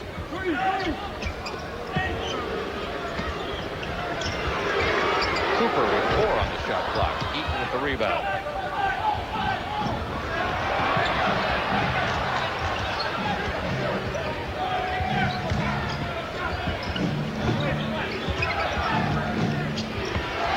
Malone with the turnaround. Eaton rebounds and misses the attempted jam. They say Thompson fouled him. Michael Thompson, if that's the case, picked up his 4th personal. And that is the case. 4 on Michael Thompson. That could change things a little bit inside for Utah. We'll see the long rebound. Mark Eaton has it as he goes back up. Michael had nothing but the ball, and it slipped off as Eaton went for the dunk. That's why he was so upset when he heard the whistle.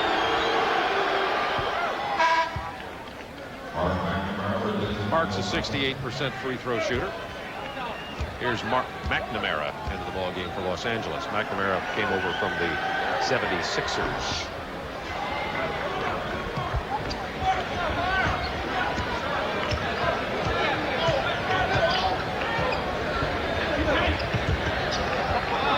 Karl Malone had 11 at the half and no field goals in this quarter. Eaton with his 2nd block tonight, has 60 on the year now, intercepted by Cooper. To Woolridge, missed the jam over Eaton. Eaton was just too much for him there. Now Magic, back to Woolridge.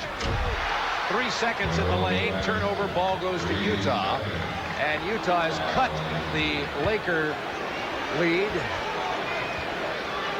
to 16 points. 3:37 to go, 3rd quarter. Pat Riley concerned again, his team with a chance to put the Jazz out of their misery, and they continue to allow them to crawl back into it. And Eaton is fouled. They're pounding it into Eaton now and drawing some fouls in the lane, and that's changing things around a little bit. Magic Johnson picks up the foul this time. That's only his 1st. This is the same thing, Rick, that happened with Los Angeles and Seattle the other night. A commanding lead, and everybody went to sleep except Magic Johnson, or they'd have lost that one. Well, Seattle got back and tied it, and a couple of missed free throws on the part of the Seattle Supersonics allowed the Lakers to pull that one out, and Pat doesn't want to see a replay of that here. 7'4", 290 pounds. Stockton stole the rebound from Cooper. And Malone, luckily, had it batted right back at him. To Griffith, and they get the basket despite kind of an ugly-looking offensive series after the steal. Lakers 75-62 now.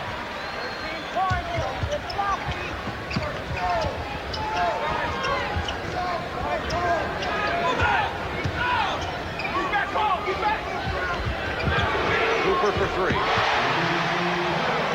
that stems the time. That was a big 3-pointer there because it changed momentum. Very important. The Jazz scored another basket or 2 and changed the whole complexion of the game. Stockton attempted a 3-pointer and missed. 2:34 to go in the third.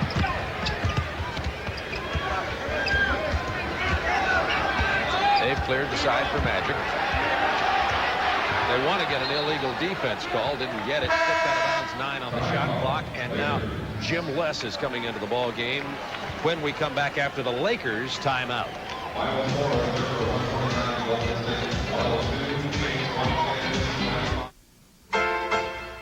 Introducing a new unit of measurement.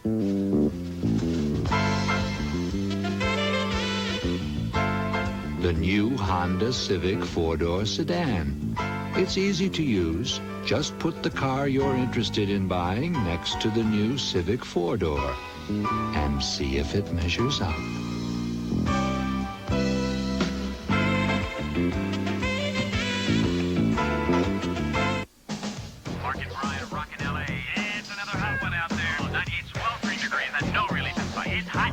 Right now, the only thing that would taste better than a nice cold one is a cold filtered one. Man, I'd sure go for one of these. Because if you want a beer whose rich, smooth draft taste hasn't been changed by pasteurization, we've got it down cold. Right. Cold filtered Miller Genuine Draft. It's as real as beer gets. We have a slightly revised forecast. It's cold. Go. That's a snow leopard. I've seen one this far south. Yeah. What's that? Koala. He's probably looking for eucalyptus leaves. Yeah. Shh. It's a tiger and a panda. Come to Wendy's for the cuddliest wild animals your kids have ever seen and help us help the World Wildlife Fund protect the real ones. What's that? Mom, I think we're in trouble. They're cute and cuddly and only at Wendy's at a special price. Byron Scott with 30 points in this game. Rick Barry talked to him previously, asked him why so successful this year. Well, Rick, I think it's a number of reasons. One being confidence. You know, the confidence level for me has risen almost every year. 2 being experience, getting to know this league a little bit better each year, knowing what I can do and what I can't do on certain situations. And 3, just being with a team that, you know, after a certain amount of times feel that you have arrived and that they can look for you to be the number 1 option on plays and down the stretch when the game is on the line. I think those 3 things have given me the ability to do what Byron Scott is capable of doing. And Byron Scott is capable of doing a lot. He's become quite a consistent performer for this Laker team. Very valuable, along with Magic Johnson on the offensive end of the floor, and does the other things well as that Coach Riley expects from him. 4 on the shot clock. The jumper. Hook shot by Magic Johnson, who has 17 now. As time expired, Lakers back up to 18 with 2 minutes to go in the third quarter. The Jazz has only 3 field goals this entire quarter. 3 field goals. Byron Scott had 5 before he sat out for a rest for the Lakers alone.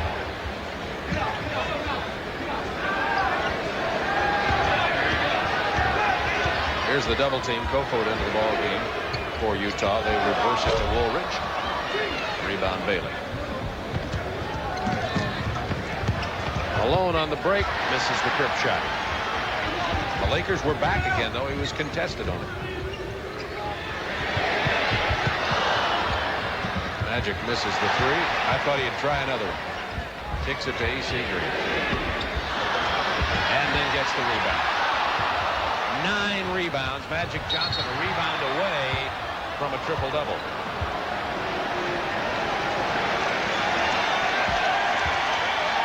Minute 14 to go in the third quarter. This crowd loving the Laker game so far. Tony Campbell about to check in here. An 18-point Lakers lead.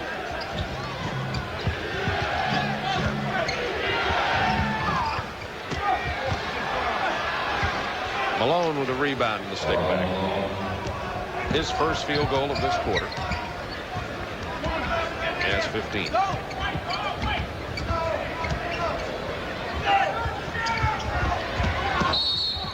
Jim left with the foul as A.C. Green made him on the drive.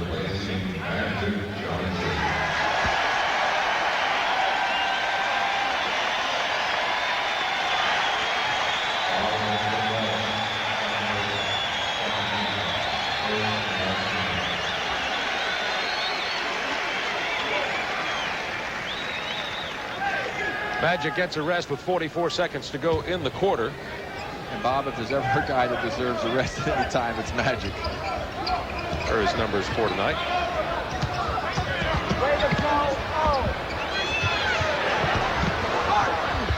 Campbell missing from the corner. Kofod open on the wing. From Kearney State.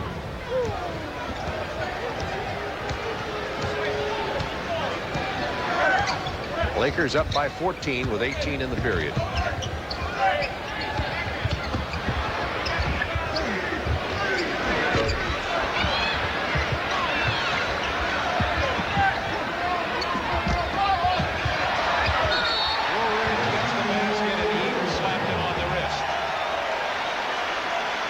With 2 seconds to go in the quarter. So Magic, even on the bench, is a coach. He was sitting there, and I read his lips talking to Michael Thompson, and he said something. He said Mark was wide open over there. I mean, Mark was on the right side with nobody guarding him. Magic obviously would have made the pass had he had the ball in his possession. Eaton picked up his second foul, and Woolridge goes to the line.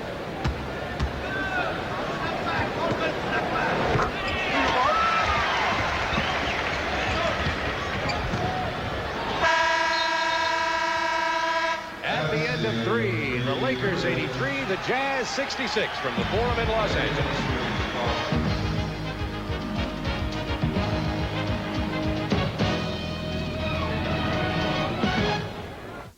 Hey, we talk about playground legends. You gotta bring up a guy named Lamar Mundane. I seen him just rain jump shots on people. 4, 5, 6 shots in a row. People just started calling me Money. Because when he shot, it was money in the bank. He'd come down and shoot a 15-footer. Everybody on the side be hollering, layup. Slam dunks are tough. But when a 35-footer come raining out the sky, it'll wire you up. When the new legends are made, they'll be wearing Reeboks. If you thought you had to give up comfort to get a close shave, Norelco says, think again. Their revolutionary shaving system shaves skin close in a way that's incredibly comfortable. As the hair enters the chamber, the patented lift and cut system lifts each hair and holds it a split second before a blade cuts it, so it's possible to shave skin close without the blades even touching the skin. The lift and cut shaving system from Norelco. We made close comfortable. Bob Neal, Rick Barry with you. Lakers leading at 83-66, ready for the fourth quarter, as the Lakers have been on a rampage in the third quarter, and Utah just couldn't score. Well, I'll tell you, Magic Johnson's getting a well-deserved rest. We saw him doing coaching from the sidelines. He did a little coaching in the offseason at his camp, and he's not an easy guy to work for at camp. Let's take a look at it.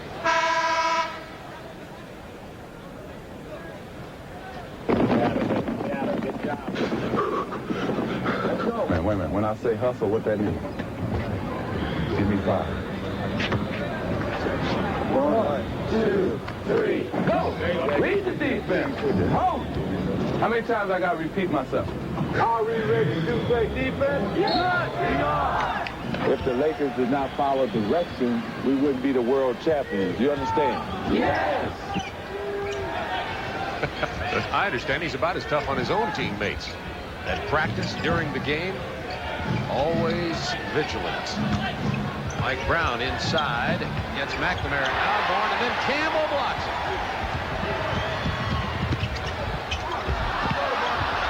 McNamara got the loose ball, put it back up and in.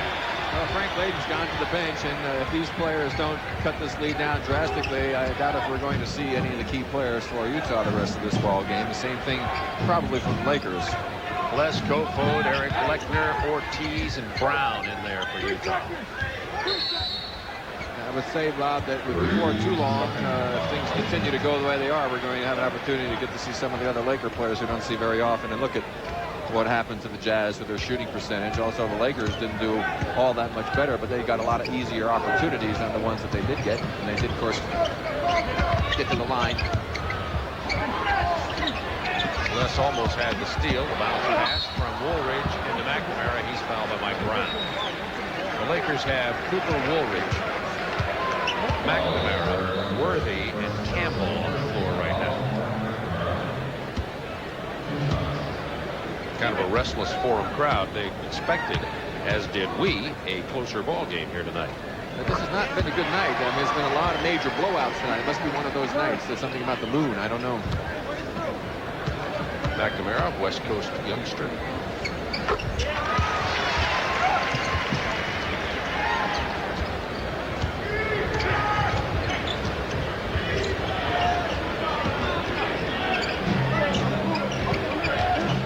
Trying to get the ball into Lechner. That was Cooper batting it back to Les.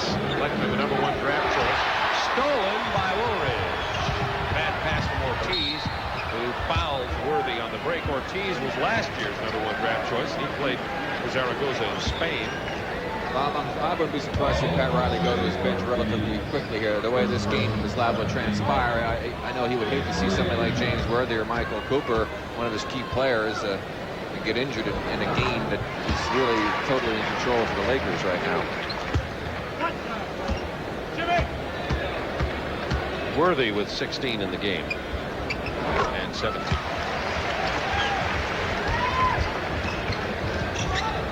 Jim Les from Bradley gained some notoriety and attention by being the man delivering the ball to Hersey Hawkins at the off-guard spot.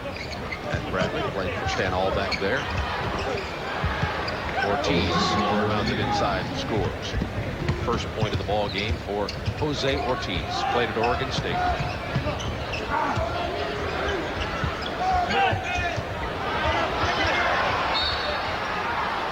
Worthy loses it. Utah ball. 10-11 to go in the ball game. Lakers 89, Jazz 68.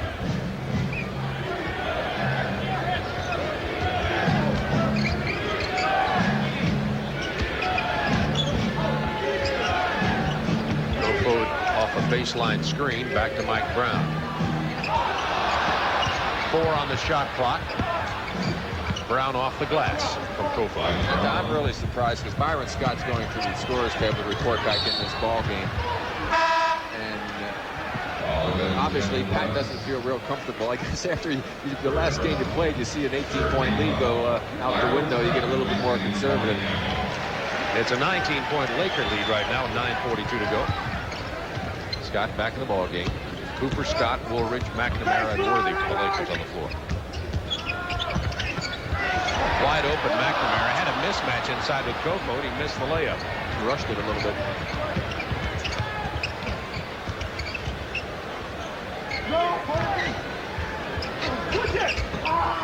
Lechner, the first-round draft choice from Wyoming, misses, and Brown is fouled by Woolridge.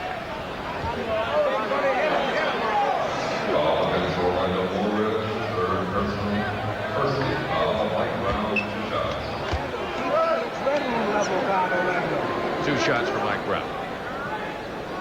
I'm so excited. Malone on the bench with 15 points. They've been denying him the ball very effectively this night, and the mailman, who's been having a definite repeat of an all-star performance from last year, just didn't have it here tonight. The Laker defense, way too much for Utah. Well, Pat said he's simplified his defense. They don't do as many of the complicated switches and rotations that they had done last year, and he said it's working a lot easier. They have some basic concepts that they try to adhere to, and it's worked very well for them. And now Magic Johnson's coming back into the game. Pat Riley, with 9:04 to go, leading by 19 points, still obviously doesn't feel secure enough to go to his bench. Well, Frank Layden felt secure enough with the deficit to go to his bench. He has Les and Kofod with Lechner, Ortiz, and Mike Brown in there. Yes, they have to play again tomorrow night in Sacramento, so he figures may well save the guys who are playing the big minutes. Nice turnaround move on the baseline by Lechner. Second basket of the game. He has 4 points from Wyoming. They like his inside power and his very effective and very large hands. Scott has report on that youngster.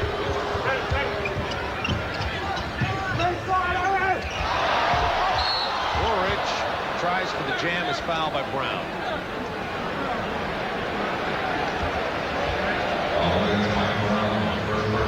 They have a word or two to say to each other. Quickly separated by the officials.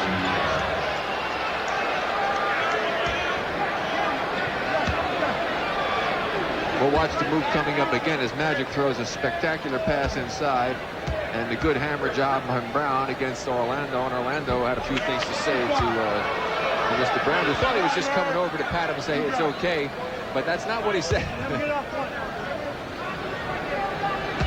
Woolridge is a competitor in the category for all-body team with Karl Malone. That's exactly right. Another incredible specimen. 90-72. Lakers by 18 with 8:17 remaining in this ballgame.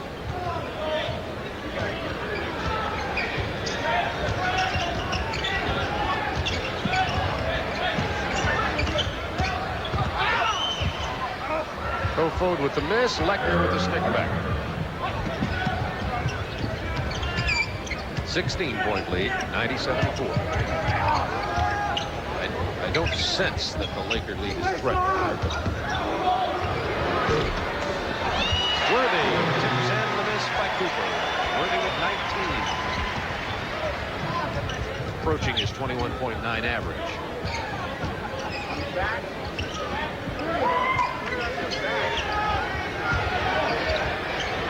Less for three.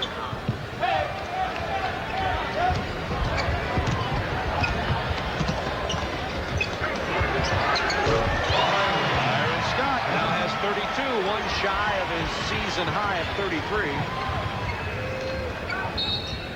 Timeout Utah with 7:12 to go in this ball game. Lakers have built a 20-point lead.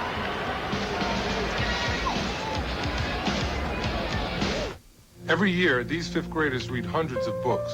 Before, reading was just okay, but now it's a lot of fun. In half the elementary schools in America, the Book It National Reading Incentive Program is helping teachers motivate kids to read. Help your children read. Bring books into your home and set aside regular reading time. Call 1-800-4-BOOK-IT to get Book It in your school.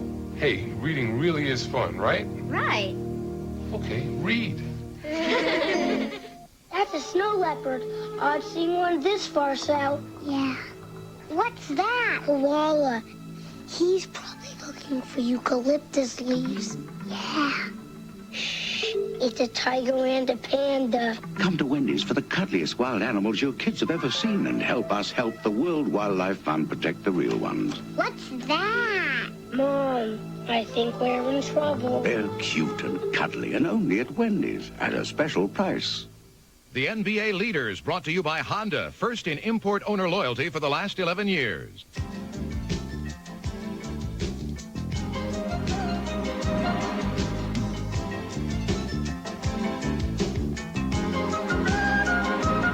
Some of the most important moving parts in the Honda Accord sedan weren't designed by Honda engineers. It takes a pretty big car to say that.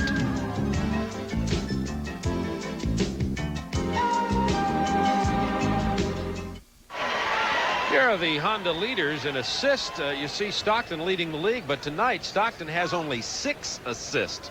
And Magic Johnson, on the other hand, has 14. So he's closing the gap on John tonight. It's been a magical show. A triple-double already, his 3rd of the year, 98th of his career. He's been really amazing. It's hard to believe that he came into camp this year and seemed to be even more motivated than ever before. Came in 8 pounds lighter than he's ever been. I think he really would like nothing better than to come up with a three-peat.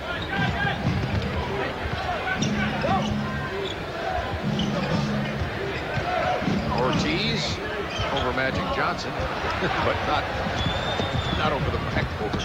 Whoops. Jim Less.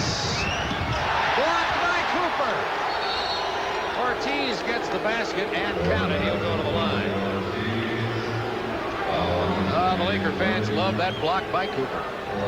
Well, we've seen Michael Cooper do this on many occasions. Of course, with the smaller Les, he has a bit of an advantage to be able to reach in from behind. Les even used the left hand, which is the correct hand to use, but he just didn't have enough elevation and wasn't tall enough to get the ball far enough away from Michael Cooper with his great jumping ability. He was talking about doing something with Olympics to go into the long jump? 6:45 to go in this ball game. 94-77 Lakers. Scott open from the corner. Another assist for Magic. And that's the high for the season for Byron Scott, 34 points. Magic had 16 assists the other night. He has 15 now in this game. Lechner loses it in the paint. Good defense by Scott. Traveling Woolridge. 6:10 to go. Lakers by 19. And Frank Layden has stayed with his bench. He has Brown out, but Ivoroni replaced him. We've been talking about that Seattle situation the other night. You see that Lakers let it get away. That's why you see guys like Scott and Worthy and Cooper and Magic in there right now. His first look I've had at Lechner, and I like the moves that the big man's making inside. He's got some ability, no question about it. 6 points in this quarter, 8 in the game for Eric Lechner. Tipped out here by Cooper. Controlled by Johnson off the rebound.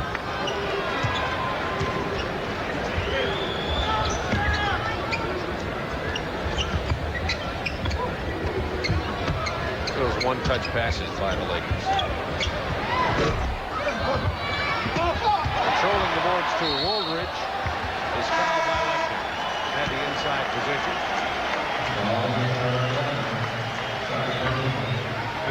And Scott Roth checks into the ball game for Utah. Scott Roth only plays about 5 minutes a game or so. Was a CBA player from the Albany Patroons. Played his college ball at Wisconsin.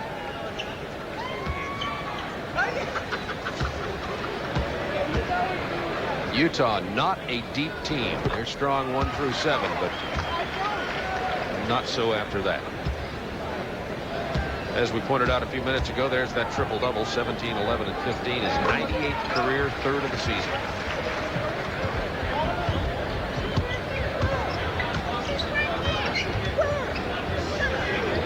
'78-79 Lakers with 5 minutes remaining in the ball game.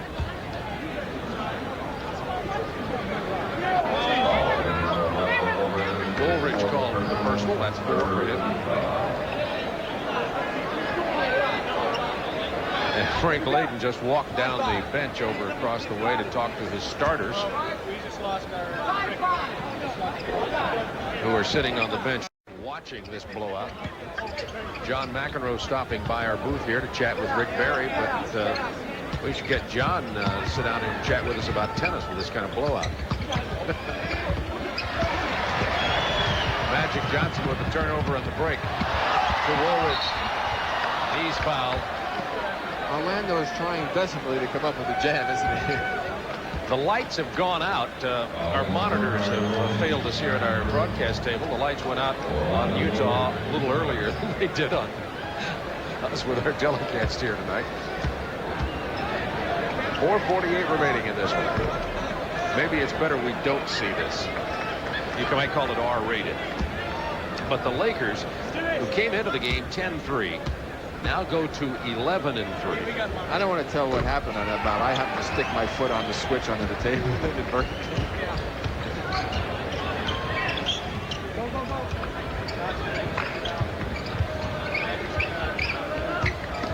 Into Lechner again from the baseline.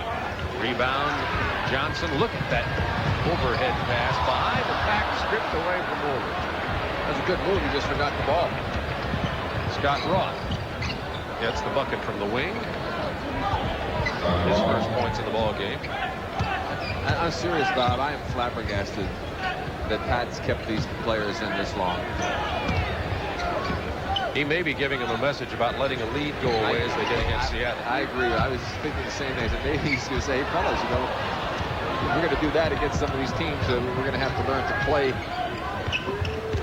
throughout the time that we're on the court.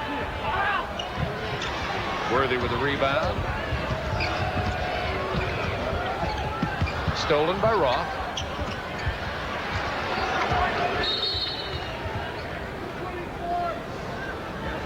They had not reset the 24-second clock on that very quick exchange. They were so quick turning it over that the shot clock operator wasn't fast enough to switch. They reset it now as the Lakers bring it inbound, leading 99-81.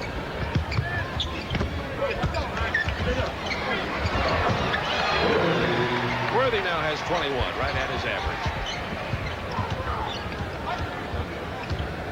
3:25 remaining. But not many people remaining. They're fleeing this building like the Titanic. But it's not the Titanic. They just know that they'll get to come back here Sunday and see the Lakers as they play the Washington Bullets.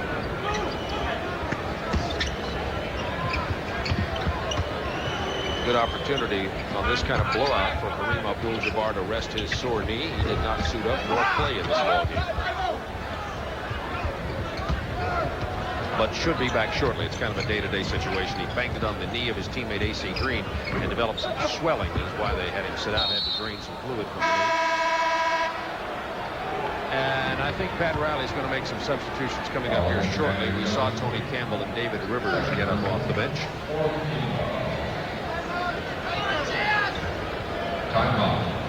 And the Lakers call a timeout. I think Riley may make some substitutions at this point with 2 minutes, 46 seconds remaining from the Forum in Los Angeles.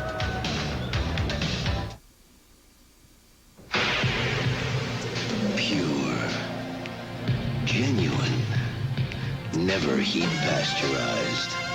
A beer that's made unlike any other. Cold filtered to give you the rich, smooth taste of real draft beer. That's the mark of a great beer. Cold filtered Miller Genuine Draft. It's as real as it gets. Introducing Stanley cordless tools with power that won't quit. Because unlike many other cordless tools, the new Stanley cordless drill and cordless screwdriver are designed with removable, rechargeable battery packs. So the only time they stop working is when you do.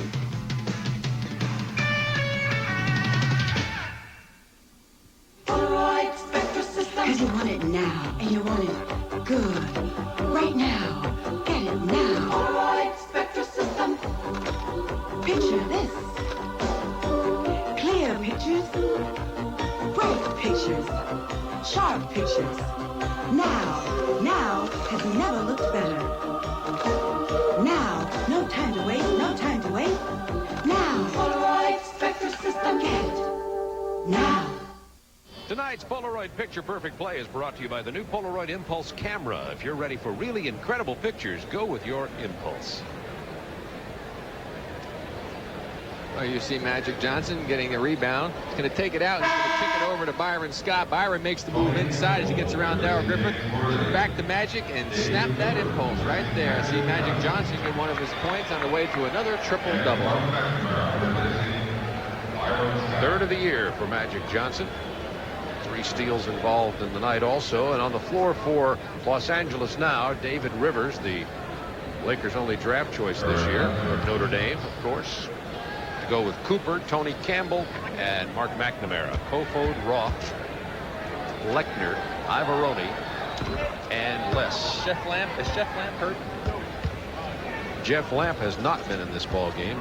Rick was wanting to know if he's hurt. No, he's not. I'm wondering why he's not in for Cooper. He's played in a few of the recent games. Jeff Lamp, we're talking about the Laker guard from Virginia. Cooper missed a couple of games with back spasms. Matter of fact, he was not suited up for our telecast of the Knicks-Lakers game in New York a couple of weeks ago. 101-85 Lakers with 2:33 remaining in this ball game. Lechner picks up the personal. His third. Check it.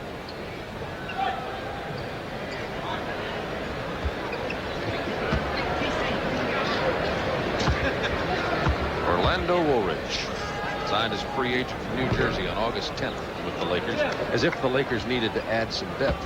Well, I talked to Frank Layden before the game, and he said, Ricky, I really think the Lakers have a chance to really do it again, and I think they've improved themselves. They're a better team. Of course, Frank always likes to say that the opposition is better than his team. Well, he'll have a great story to tell after this game tonight. Well, actually, these are the kind of games that you can forget a lot easier than when you make a couple of mistakes and lose a close one.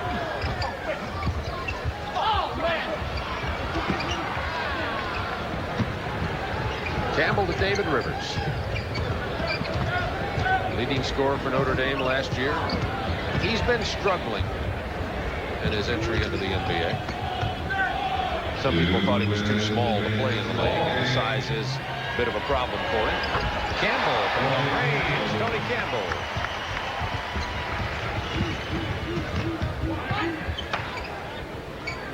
.103.85 Los Angeles. Minute 45 mercifully remaining for the Utah Jazz.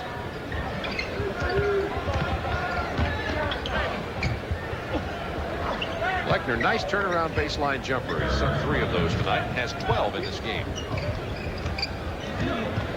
The Lakers talk about depth. They have tremendous depth, but you know they do have a problem at center. After Michael Thompson, with Abdul-Jabbar winding down his career. Campbell for 2 is just inside the line.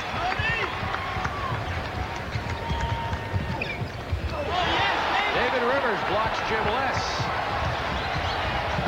Behind the back, Woolridge has it blocked. Orlando tried again. David Rivers showing some of the fancy moves that folks got used to seeing him make at Notre Dame. Well, we'll watch this come back at us again. You see, Les just doesn't have the size. Rivers is able to go up and make a clean block. Les did everything he possibly could do to get the shot off, but just does not have the size. Now, fancy move on the part of Rivers. A look to the right, the dish behind the back, and for the dunk, Orlando is not allowed to do it. But he's certainly going in there with authority tonight, isn't he? Woolridge struggling at the line tonight. He's 4 for 10. Maybe he's getting such a beating that he's shaking when he gets to the line. No question about that. Mike Brown really popped him one earlier. Ivoroni with a less than classic jumper. Rivers scoops it home. Draws some cheers from the crowd.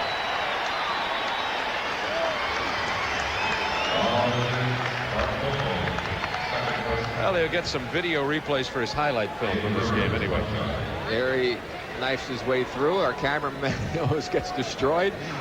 Always at work, ever vigilant. There you go, Allen. That's a good shot about it. 109-87 Lakers, less than a minute to go. Coming up next inside the NBA with Fred Hickman.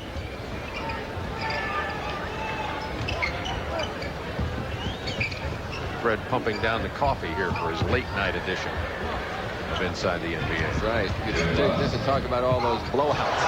Rivers, fancy ball handling. Woolridge has it stripped by Roth. Les way out in front, but Kofo didn't get him the ball until too late, and it's blocked by Cooper.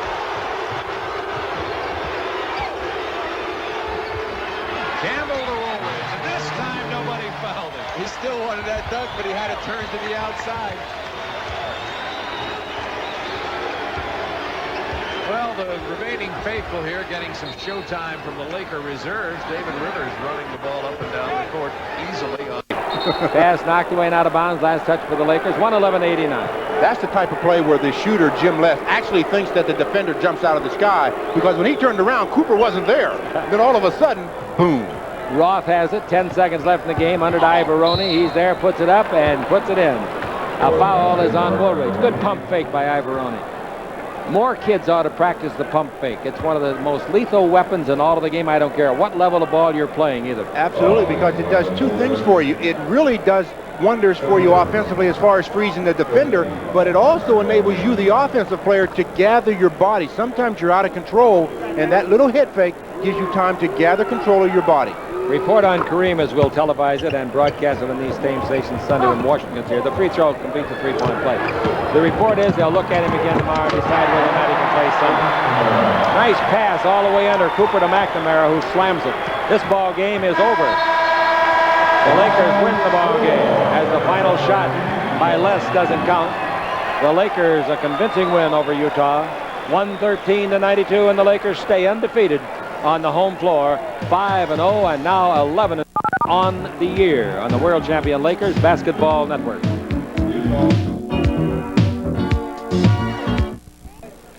The Lakers post the best record in the Western Conference now, 11-3, with this 113-92 win over the Utah Jazz. The best record in basketball is Detroit, 12-3. And just a reminder, we'll be back here Sunday night as the world champs host Wes Unseld and the Washington Bullets. Join us on KLAC and the Lakers Radio Network at 6:30 for the Laker Line show, and then Prime Ticket Network will join us at 7:15. Back with more in a minute on the World Champion Lakers Basketball Network. Lakers really had one of their most impressive performances of the year at both ends of the floor. I thought their defense was quite good tonight, in fact, very good. The Lakers had only 11 turnovers in the game. That's good. Magic Johnson, as usual, did his thing and wound up with a triple-double. He had 17 points, 12 rebounds, and 14 assists. The high point man for the Lakers was Byron Scott with 32. Worthy had 21. The high point man for the visitors, and this is a low point for him, well, actually, Griffith had 16 and Malone had 15. None of their regulars played in the fourth quarter, as Frank Layden wanted to see what his subs could do. The Lakers used 10 of the 11 men available. Kareem was not available. They did not use Jeff Lamb. Rivers came on, got 2 assists, and played very, very well, and seemed to enjoy himself very, very much. Hope you enjoyed yourself and that you'll stay tuned now for the wrap-up show, at which time we'll have all the scores of all the players and details of what the teams did, so forth. Once again, the final score. The Los Angeles Lakers, 113. Utah Jazz, 92.